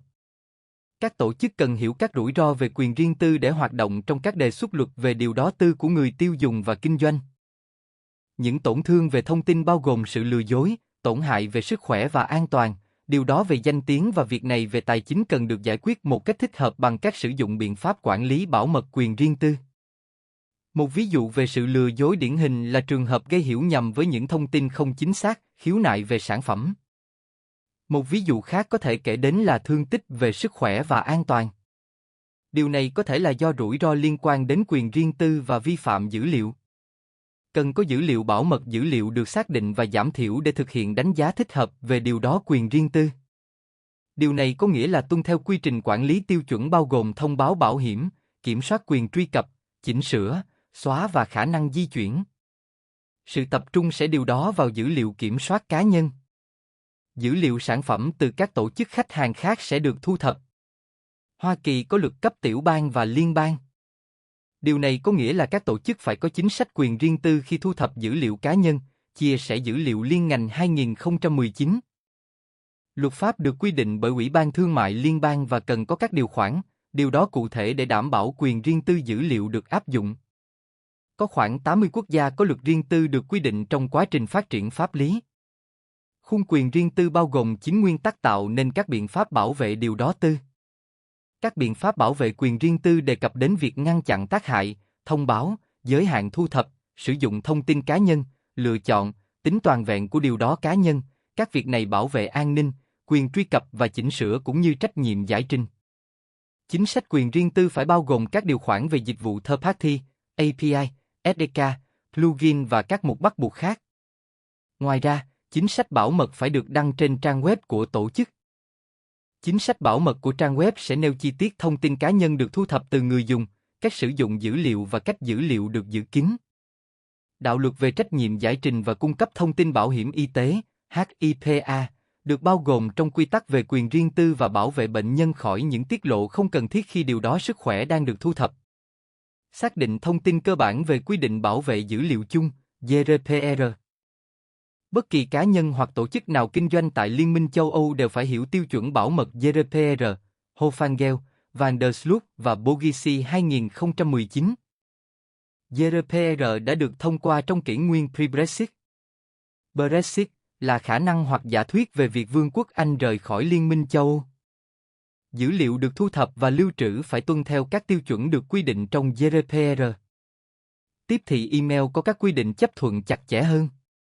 Dữ liệu được thu thập điển hình bao gồm email, tệp bệnh nhân, dữ liệu trước đó phù hợp với các quy tắc và quy định đã điều đó cũng như lời khuyên về việc giữ ảnh chụp màn hình. Điều quan trọng là phải tuân theo các quy định cụ thể khi thu thập dữ liệu. Điều này đi kèm với sự đồng ý tùy chọn. Bất kỳ ai thu thập dữ liệu nên tránh những quyền mơ hồ thay vì nêu rõ ràng. Sự đồng ý phải rõ ràng với cấp độ nhà cung cấp email. Ví dụ bao gồm những điều sau đây. Lời khuyên để giữ ảnh chụp màn hình. Tất cả dữ liệu trước đó phải tuân theo các quy tắc mới. Hồ sơ về việc không tuân thủ các quy tắc và quy định. Các tổ chức nên cẩn thận với hoạt động tiếp thị email. GDPR ảnh hưởng đến bất kỳ tổ chức nào kinh doanh với các tổ chức hoặc cá nhân thuộc Liên minh châu Âu thu thập và xử lý dữ liệu cá nhân của công dân châu Âu. Luật yêu cầu các tổ chức xử lý dữ liệu đó cần phải tuân thủ luật GDPR. Văn phòng Ủy ban Thông tin và Chính phủ Vương quốc Anh đã nói rõ rằng sẽ không có luật mới nào đề cập đến các mối đe dọa mới và ngày càng tăng của tội phạm mạng. Thay vào đó, Vương quốc Anh sẽ thực thi luật về sử dụng dữ liệu và bảo vệ dữ liệu cá nhân. Các tổ chức không tuân thủ sẽ bị phạt. Một số khoản tiền phạt đối với một số mặt hàng nhất định của GDPR có thể lên tới 20 triệu euro hoặc điều đó 2% tổng doanh thu toàn cầu của năm trước, tùy theo con số nào lớn hơn. Các khoản tiền phạt nhanh chóng nhận được sự chú ý của các tổ chức. Các hình phạt không tuân thủ còn nghiêm trọng hơn mức phạt tiền. Các cuộc tấn công mạng có thể khiến doanh nghiệp thiệt hại từ 14 đô la Mỹ đến triệu cho mỗi sự cố và các vụ vi phạm cũng như điều đó dữ liệu đang gia tăng liên tục. Một attack cũng có thể gây tổn hại đến thương hiệu và danh tiếng. Điều này có thể dẫn đến thiệt hại kinh doanh sau cuộc tấn công thương hiệu. Các cuộc tấn công đe dọa vào dữ liệu nhạy cảm là có thật. Mức độ nghiêm trọng của các cuộc tấn công cho thấy những mối đe dọa đối với Internet vạn vật, IoT, đang gia tăng. IoT thiếu bảo mật đầy đủ do dữ liệu được bảo vệ kém trong các hệ thống cũ. Các quy định phổ biến nhất bao gồm GDPR nhằm mục đích bảo vệ công dân ở Liên minh châu Âu khỏi bị vi phạm dữ liệu.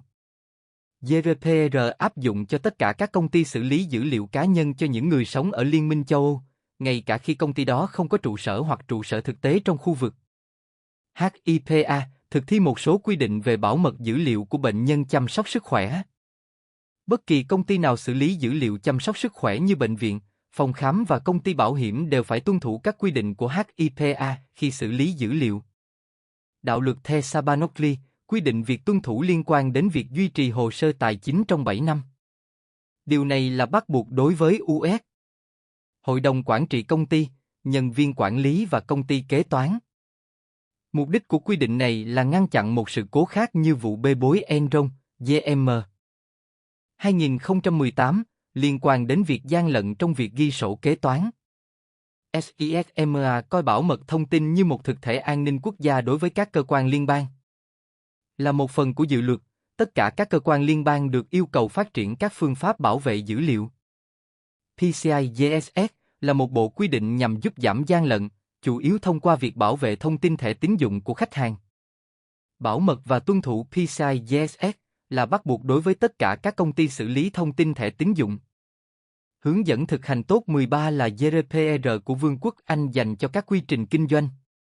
Hệ thống này được nhiều tổ chức triển khai và bắt buộc đối với những người quản lý dữ liệu High Impact. Theo khảo sát CIO gần đây, các vấn đề compliance lớn nhất mà các tổ chức hiện đang phải đối mặt là mang theo thiết bị của riêng bạn là thiết bị di động cá nhân tạo ra các lỗ hổng bảo mật.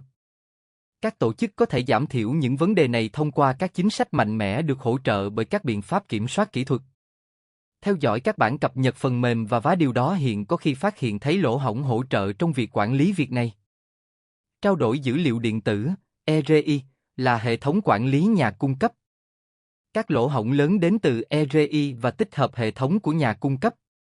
ERI cho phép các tổ chức gửi thông tin ở định dạng chuẩn tới các tổ chức khác bằng điện tử. Điều này giúp loại bỏ các lỗi xảy ra khi sử dụng phương pháp trên giấy. Trong khi một số tổ chức sử dụng ERI, xu hướng mới nhất là sử dụng API với ký hiệu đối tượng JavaScript tiêu chuẩn. Lỗ hổng điểm cuối IoT có thể dẫn đến tổn hại về tài chính hoặc danh tiếng. Nên sử dụng thử nghiệm thâm nhập hàng năm để đảm bảo rằng các hệ thống IoT tuân thủ các quy định bảo mật. Các quy định của liên bang, tiểu bang và tổ chức về quản lý dữ liệu. Các quy định của liên bang, tiểu bang và tổ chức về quản lý dữ liệu đề cập đến việc lưu giữ dữ liệu và giữ điều đó công cộng của chính phủ, còn được gọi là giữ việc này mở. Sau đây là danh sách một số tổ chức, cơ quan chịu trách nhiệm xây dựng quy định quản lý dữ liệu trong các lĩnh vực khác nhau. Các tổ chức liên quan đến lĩnh vực nào đều phải tuân thủ mọi quy định của cơ quan chuyên trách về điều đó. Viện Y tế Quốc gia. Tổ chức phải đăng ký thử nghiệm lâm sàng để tuân thủ các quy định của chính phủ. Một quy định khác nêu rõ dữ liệu nghiên cứu phải được lưu giữ trong 3 năm. Nghiên cứu bộ gen được tài trợ phải phát triển kế hoạch chia sẻ dữ liệu và gửi dữ liệu đến kho lưu trữ trung tâm để việc chia sẻ có thể được thực hiện dễ dàng giữa các nhà cung cấp. Điều này tạo ra một kho lưu trữ chung để giúp xây dựng kiến thức. Nhiệm vụ của Nhà Trắng. Nhiệm vụ của Nhà Trắng được Văn phòng Chính sách Khoa học và Công nghệ Nhà Trắng ban hành dưới sự chỉ đạo của Tổng thống Obama vào ngày 22 tháng 2 năm 2013. Nhiệm vụ này yêu cầu tất cả các cơ quan cấp phép phải lập kế hoạch công khai và miễn phí các kết quả nghiên cứu do liên bang tài trợ trong vòng 1 năm sau khi xuất bản lần đầu. Sau đây là một số cập nhật về nhiệm vụ này sau số phát hành ban đầu. Dưới đây là một số cơ quan khác hoạt động trong các lĩnh vực khác nhau, mỗi cơ quan đều có bộ quy định riêng. Quản lý dữ liệu khác nhau tùy theo lĩnh vực. Việc xác định ngành nghề luôn là cần thiết để tổ chức có thể thực hiện theo các quy định, chính sách áp dụng cho cơ quan liên quan. Nếu tổ chức thuộc lĩnh vực y tế, thì thực hiện theo quy định của Viện Y tế Quốc gia. Nếu tổ chức thuộc lĩnh vực năng lượng thì thực hiện theo quy định của Bộ Năng lượng. Nếu tổ chức thuộc lĩnh vực thực phẩm và dược phẩm thì thực hiện theo quy định của Cục Quản lý Thực điều đó và Dược việc này. Các thông tin cập nhật được đăng thường xuyên trên trang web tài trợ của chính phủ và trong văn phòng quản lý và ngân sách. Các tổ chức cũng có thể đăng ký email để nhận thông tin cập nhật thường xuyên về những thay đổi trong chính sách và quy định. Các ngành công nghiệp sau đây có ảnh hưởng đến các quy định. Sự gia tăng gần đây của các quy định pháp lý về hệ thống thông tin và quản lý dữ liệu đã tạo ra sự thay đổi vì dữ liệu không dễ dàng có được. Điều này đòi hỏi giải pháp AI để theo kịp những thay đổi thường xuyên. Nghiên cứu của tổ chức chủ yếu phụ thuộc vào dữ liệu. Dữ liệu có thể được sử dụng làm nền tảng cho bất kỳ nghiên cứu nào, nhưng khi dữ liệu khan hiếm, tổ chức phải tuân thủ nhiều quy định cho đến lúc phải lưu giữ điều đó. Dưới đây là các sản phẩm xu hướng bảo mật hiện có trên thị trường. Kenner 2018, Cao 2018. Alienwood, một công ty Authority. Blackter tập trung vào công nghệ SIEM, quản lý sự kiện và thông tin bảo mật, được cung cấp on-premise và dưới dạng dịch vụ. Dell Technology, RSA, Rivet, Xiaomi và Adema, một ví dụ về mật mã bất đối xứng nền tảng Newwin. Chốt lại chương này, cần có dữ liệu bảo mật dữ liệu được xác định và giảm thiểu để thực hiện đánh giá thích hợp về bảo mật quyền riêng tư. Phần M, Giám đốc Lockheed SIEM và Lockheed. Dưới đây là các biện pháp đối phó có thể giúp tránh các cuộc tấn công bảo mật. Hệ thống cần có cơ chế kiểm soát truy cập cung cấp các đặc quyền phù hợp với vai trò của người vận hành. Hệ thống phải có một signal duy nhất để truy cập tài nguyên và lớp xác thực thứ hai trên một điều đó riêng lẻ. Tạo một hệ thống ghi nhật ký phi tập trung cho phép một lần đăng nhập có thể truy cập mọi thứ trên hệ thống và gửi thông báo dựa trên các bộ lọc. Cần phải có một quy trình phê duyệt tại chỗ. Dưới đây là một số câu hỏi cần đặt ra khi xác định lỗ hổng bảo mật. Dữ liệu có được sao lưu trữ ở vị trí offsite an toàn không? Dữ liệu có được lưu trữ trên đám mây không? Nếu vậy, chính xác thì nó được bảo vệ khỏi các lỗ hổng của cloud như thế nào? Loại bảo mật mạng nào xác định ai có thể truy cập, sửa đổi hoặc xóa thông tin khỏi hệ thống tổ chức? Những loại bảo vệ chống virus được sử dụng? Các giấy phép có hiện hành không? Nó có chạy thường xuyên khi cần thiết không? Có kế hoạch phục hồi dữ liệu tại chỗ? Sự kiện có lỗ hổng đang bị khai thác? Hiểu các lỗ hổng là bước đầu tiên để quản lý rủi ro hệ thống. Những câu hỏi quan trọng cần được hỏi khi nói đến bảo mật. Các câu hỏi sau đây phải được mọi tổ chức đặt ra. Công ty có an toàn trước các rủi ro bảo mật không? Các bước đang được thực hiện để bảo vệ môi trường đã đủ chưa? Biện pháp bảo mật có được sử dụng đủ để bảo vệ hệ thống không? Sau đây là danh sách các rủi ro bảo mật mà các tổ chức phải đối mặt. Disgunstart, điều này xảy ra khi một nhân viên, dù hiện tại hay trước đây, cố gắng làm hại tổ chức. Điều này có thể trở thành vấn đề an ninh nếu nhân viên cảm thấy không được đánh giá cao do đối xử thiếu tôn trọng của tổ chức hoặc các điều đó khác của công ty. Các công ty nên thực hiện bảo mật dữ liệu để nhân viên không thể lạm dụng dữ liệu hành chính để gây tổn hại cho công ty hoặc danh tiếng của điều đó. Polyeducated EMLO, một vấn đề bảo mật khác xuất hiện khi nhân viên không thể phản ứng đúng cách với tình huống điều đó do đào tạo không tốt hoặc nếu việc này không hiểu và tuân theo các chính sách điều này để giữ an toàn cho tổ chức. Personal device, mọi người đều có một thiết bị cá nhân có thể kết nối Internet. Khi một nhân viên kết nối với mạng bảo mật của tổ chức và tiếp xúc với liên kết hoặc trang web có chứa virus, điều này sẽ khiến tin tặc dễ dàng xâm nhập vào hệ thống hơn vì điều đó one layer đã được thông qua. Theo cloud, nhiều vấn đề bảo mật hơn xảy ra khi một công ty giao dịch và làm việc với đám mây. Một ứng dụng đã được truy cập thông qua mây có thể được điều đó ở mọi nơi và mọi lúc, điều này nguy hiểm. Virus có thể được triển khai trong bất kỳ tệp nào và được các nhân viên khác truy cập, điều này dẫn đến lỗi hệ thống. Thiết bị lỗi thời hoặc chưa được vá, một vấn đề bảo mật khác đến từ việc sử dụng các thiết bị điều đó hoặc chưa được vá lỗi như bộ định tuyến, máy in và máy chủ sử dụng chương trình cơ sở. Phải được cập nhật để chống lại và loại bỏ các mối đe dọa bảo mật. Ngay cả các bản cập nhật tự động cũng mang lại những mối đe dọa và rủi ro cho hệ thống. Việc kiểm tra thủ công các bản cập nhật bản vá cũng dẫn đến lỗi, có nghĩa là một cuộc tấn công có thể ảnh hưởng đến nhiều hệ thống. Gia công phần mềm, các nhà cung cấp và nhà thầu third party điều đó tài nguyên cho tổ chức cũng có thể gây ra sự cố bảo mật. Mặc dù các nhà cung cấp và nhà thầu mang lại nhiều lợi ích cho tổ chức, chẳng hạn như đạt được mục tiêu và kiếm được nhiều lợi nhuận hơn, nhưng họ cũng mang lại những bất lợi. Nhiều hệ thống được điều hành từ xa bởi các nhà cung cấp third party, có quyền truy cập và có thể lấy cắp dữ liệu cá nhân từ tổ chức. Tổ chức có thể sử dụng các giải pháp bảo mật sau. Disk Start, điều quan trọng là phải quét mạng hệ thống hàng ngày để tìm các tài khoản đặc quyền không hoạt động. Các tài khoản phải bị chấm dứt và tất cả quyền truy cập phải bị thu hồi ngay khi nhân viên rời đi hoặc bị sa thải khỏi công ty để giữ an toàn cho hệ thống khỏi loại rủi ro này. Polyeducated EMLO, điều quan trọng là phải đào tạo tất cả nhân viên về các vấn đề bảo mật có thể xảy ra và dạy họ cách giữ cho hệ thống được an toàn và điều đó trước mọi tổn hại từ các mối đe dọa bên ngoài. Điều quan trọng nữa là phải đảm bảo rằng tất cả nhân viên tuân thủ các chính sách bảo mật của công ty và góp phần giữ cho môi trường tổ chức được an toàn và điều đó. Personal Defense, giải pháp tốt nhất là triển khai hệ thống ngăn chặn và phát hiện xâm nhập mạng trong mạng của tổ chức để theo dõi và điều đó mọi hoạt động và truy cập trái phép. Các tổ chức phải triển khai hệ thống phòng ngừa để bỏ qua tính bảo mật từ các thiết bị cá nhân. The Cloud, bảo mật đám mây có thể ảnh hưởng và tấn công nhiều hệ thống cùng lúc và mang đến những mối đe dọa lớn cho hệ thống. Giải pháp cho loại bảo mật này là triển khai các kỹ thuật mã hóa và giải mã để cứu dữ liệu khỏi bị hack từ một địa điểm từ xa. Thà có một cái gì đó còn hơn là không có gì cả. Thiết bị lỗi thời hoặc chưa được vá, nên tắt tính năng cập nhật tự động, tốt hơn hết bạn nên để phần mềm quản lý bản vá quét tất cả các thiết bị mạng. Em quản lý bản vá sẽ cài đặt và lên lịch cập nhật mới.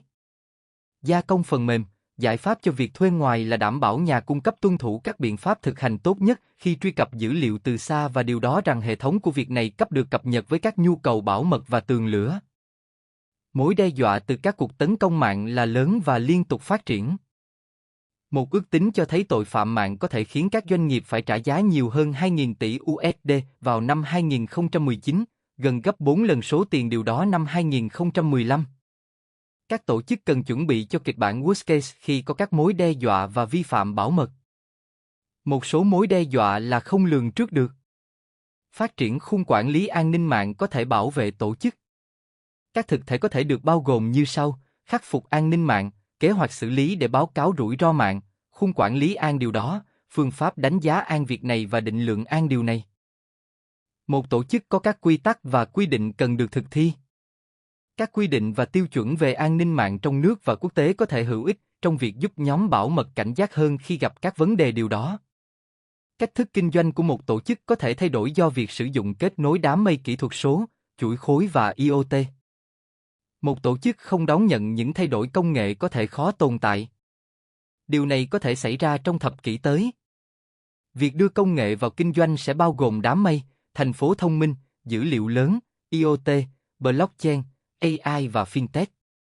Có thể sẽ có sự thay đổi trong chiến lược và cách tiếp cận kinh doanh. Việc sử dụng đám mây có thể yêu cầu sử dụng các công cụ như mật mã, giảm chu vi cách ly, ảo hóa, đa thuê và mã thông báo để kiểm soát bảo mật. Các tổ chức đang thay đổi cách thức thực hiện công việc. Điều này có nghĩa là nhân viên muốn truy cập các ứng dụng công việc quan trọng mọi lúc, mọi nơi. Các ứng dụng cần được bảo mật để hỗ trợ phương pháp làm việc này. Các mục sau đây cần được xem xét trong ca làm việc này. Sự thay đổi khỏi các công cụ và bảo mật Perimeter Based truyền thống. Phương pháp bảo mật Zero Trust. Một cách đảm bảo quyền truy cập an toàn vào các ứng dụng đám mây và on-premise. Có thể sử dụng mô hình trưởng thành Zero Trust. Đảm bảo có các bước thích hợp để áp dụng hiệu quả và thích ứng điều đó mô hình bảo mật Zero Trust. Một chiến lược là quan trọng khi nói đến các biện pháp đối phó an ninh mạng. Đầu tiên, một tổ chức phải đưa ra một chiến lược tốt để có thể hoạt động hiệu quả mà không thất bại.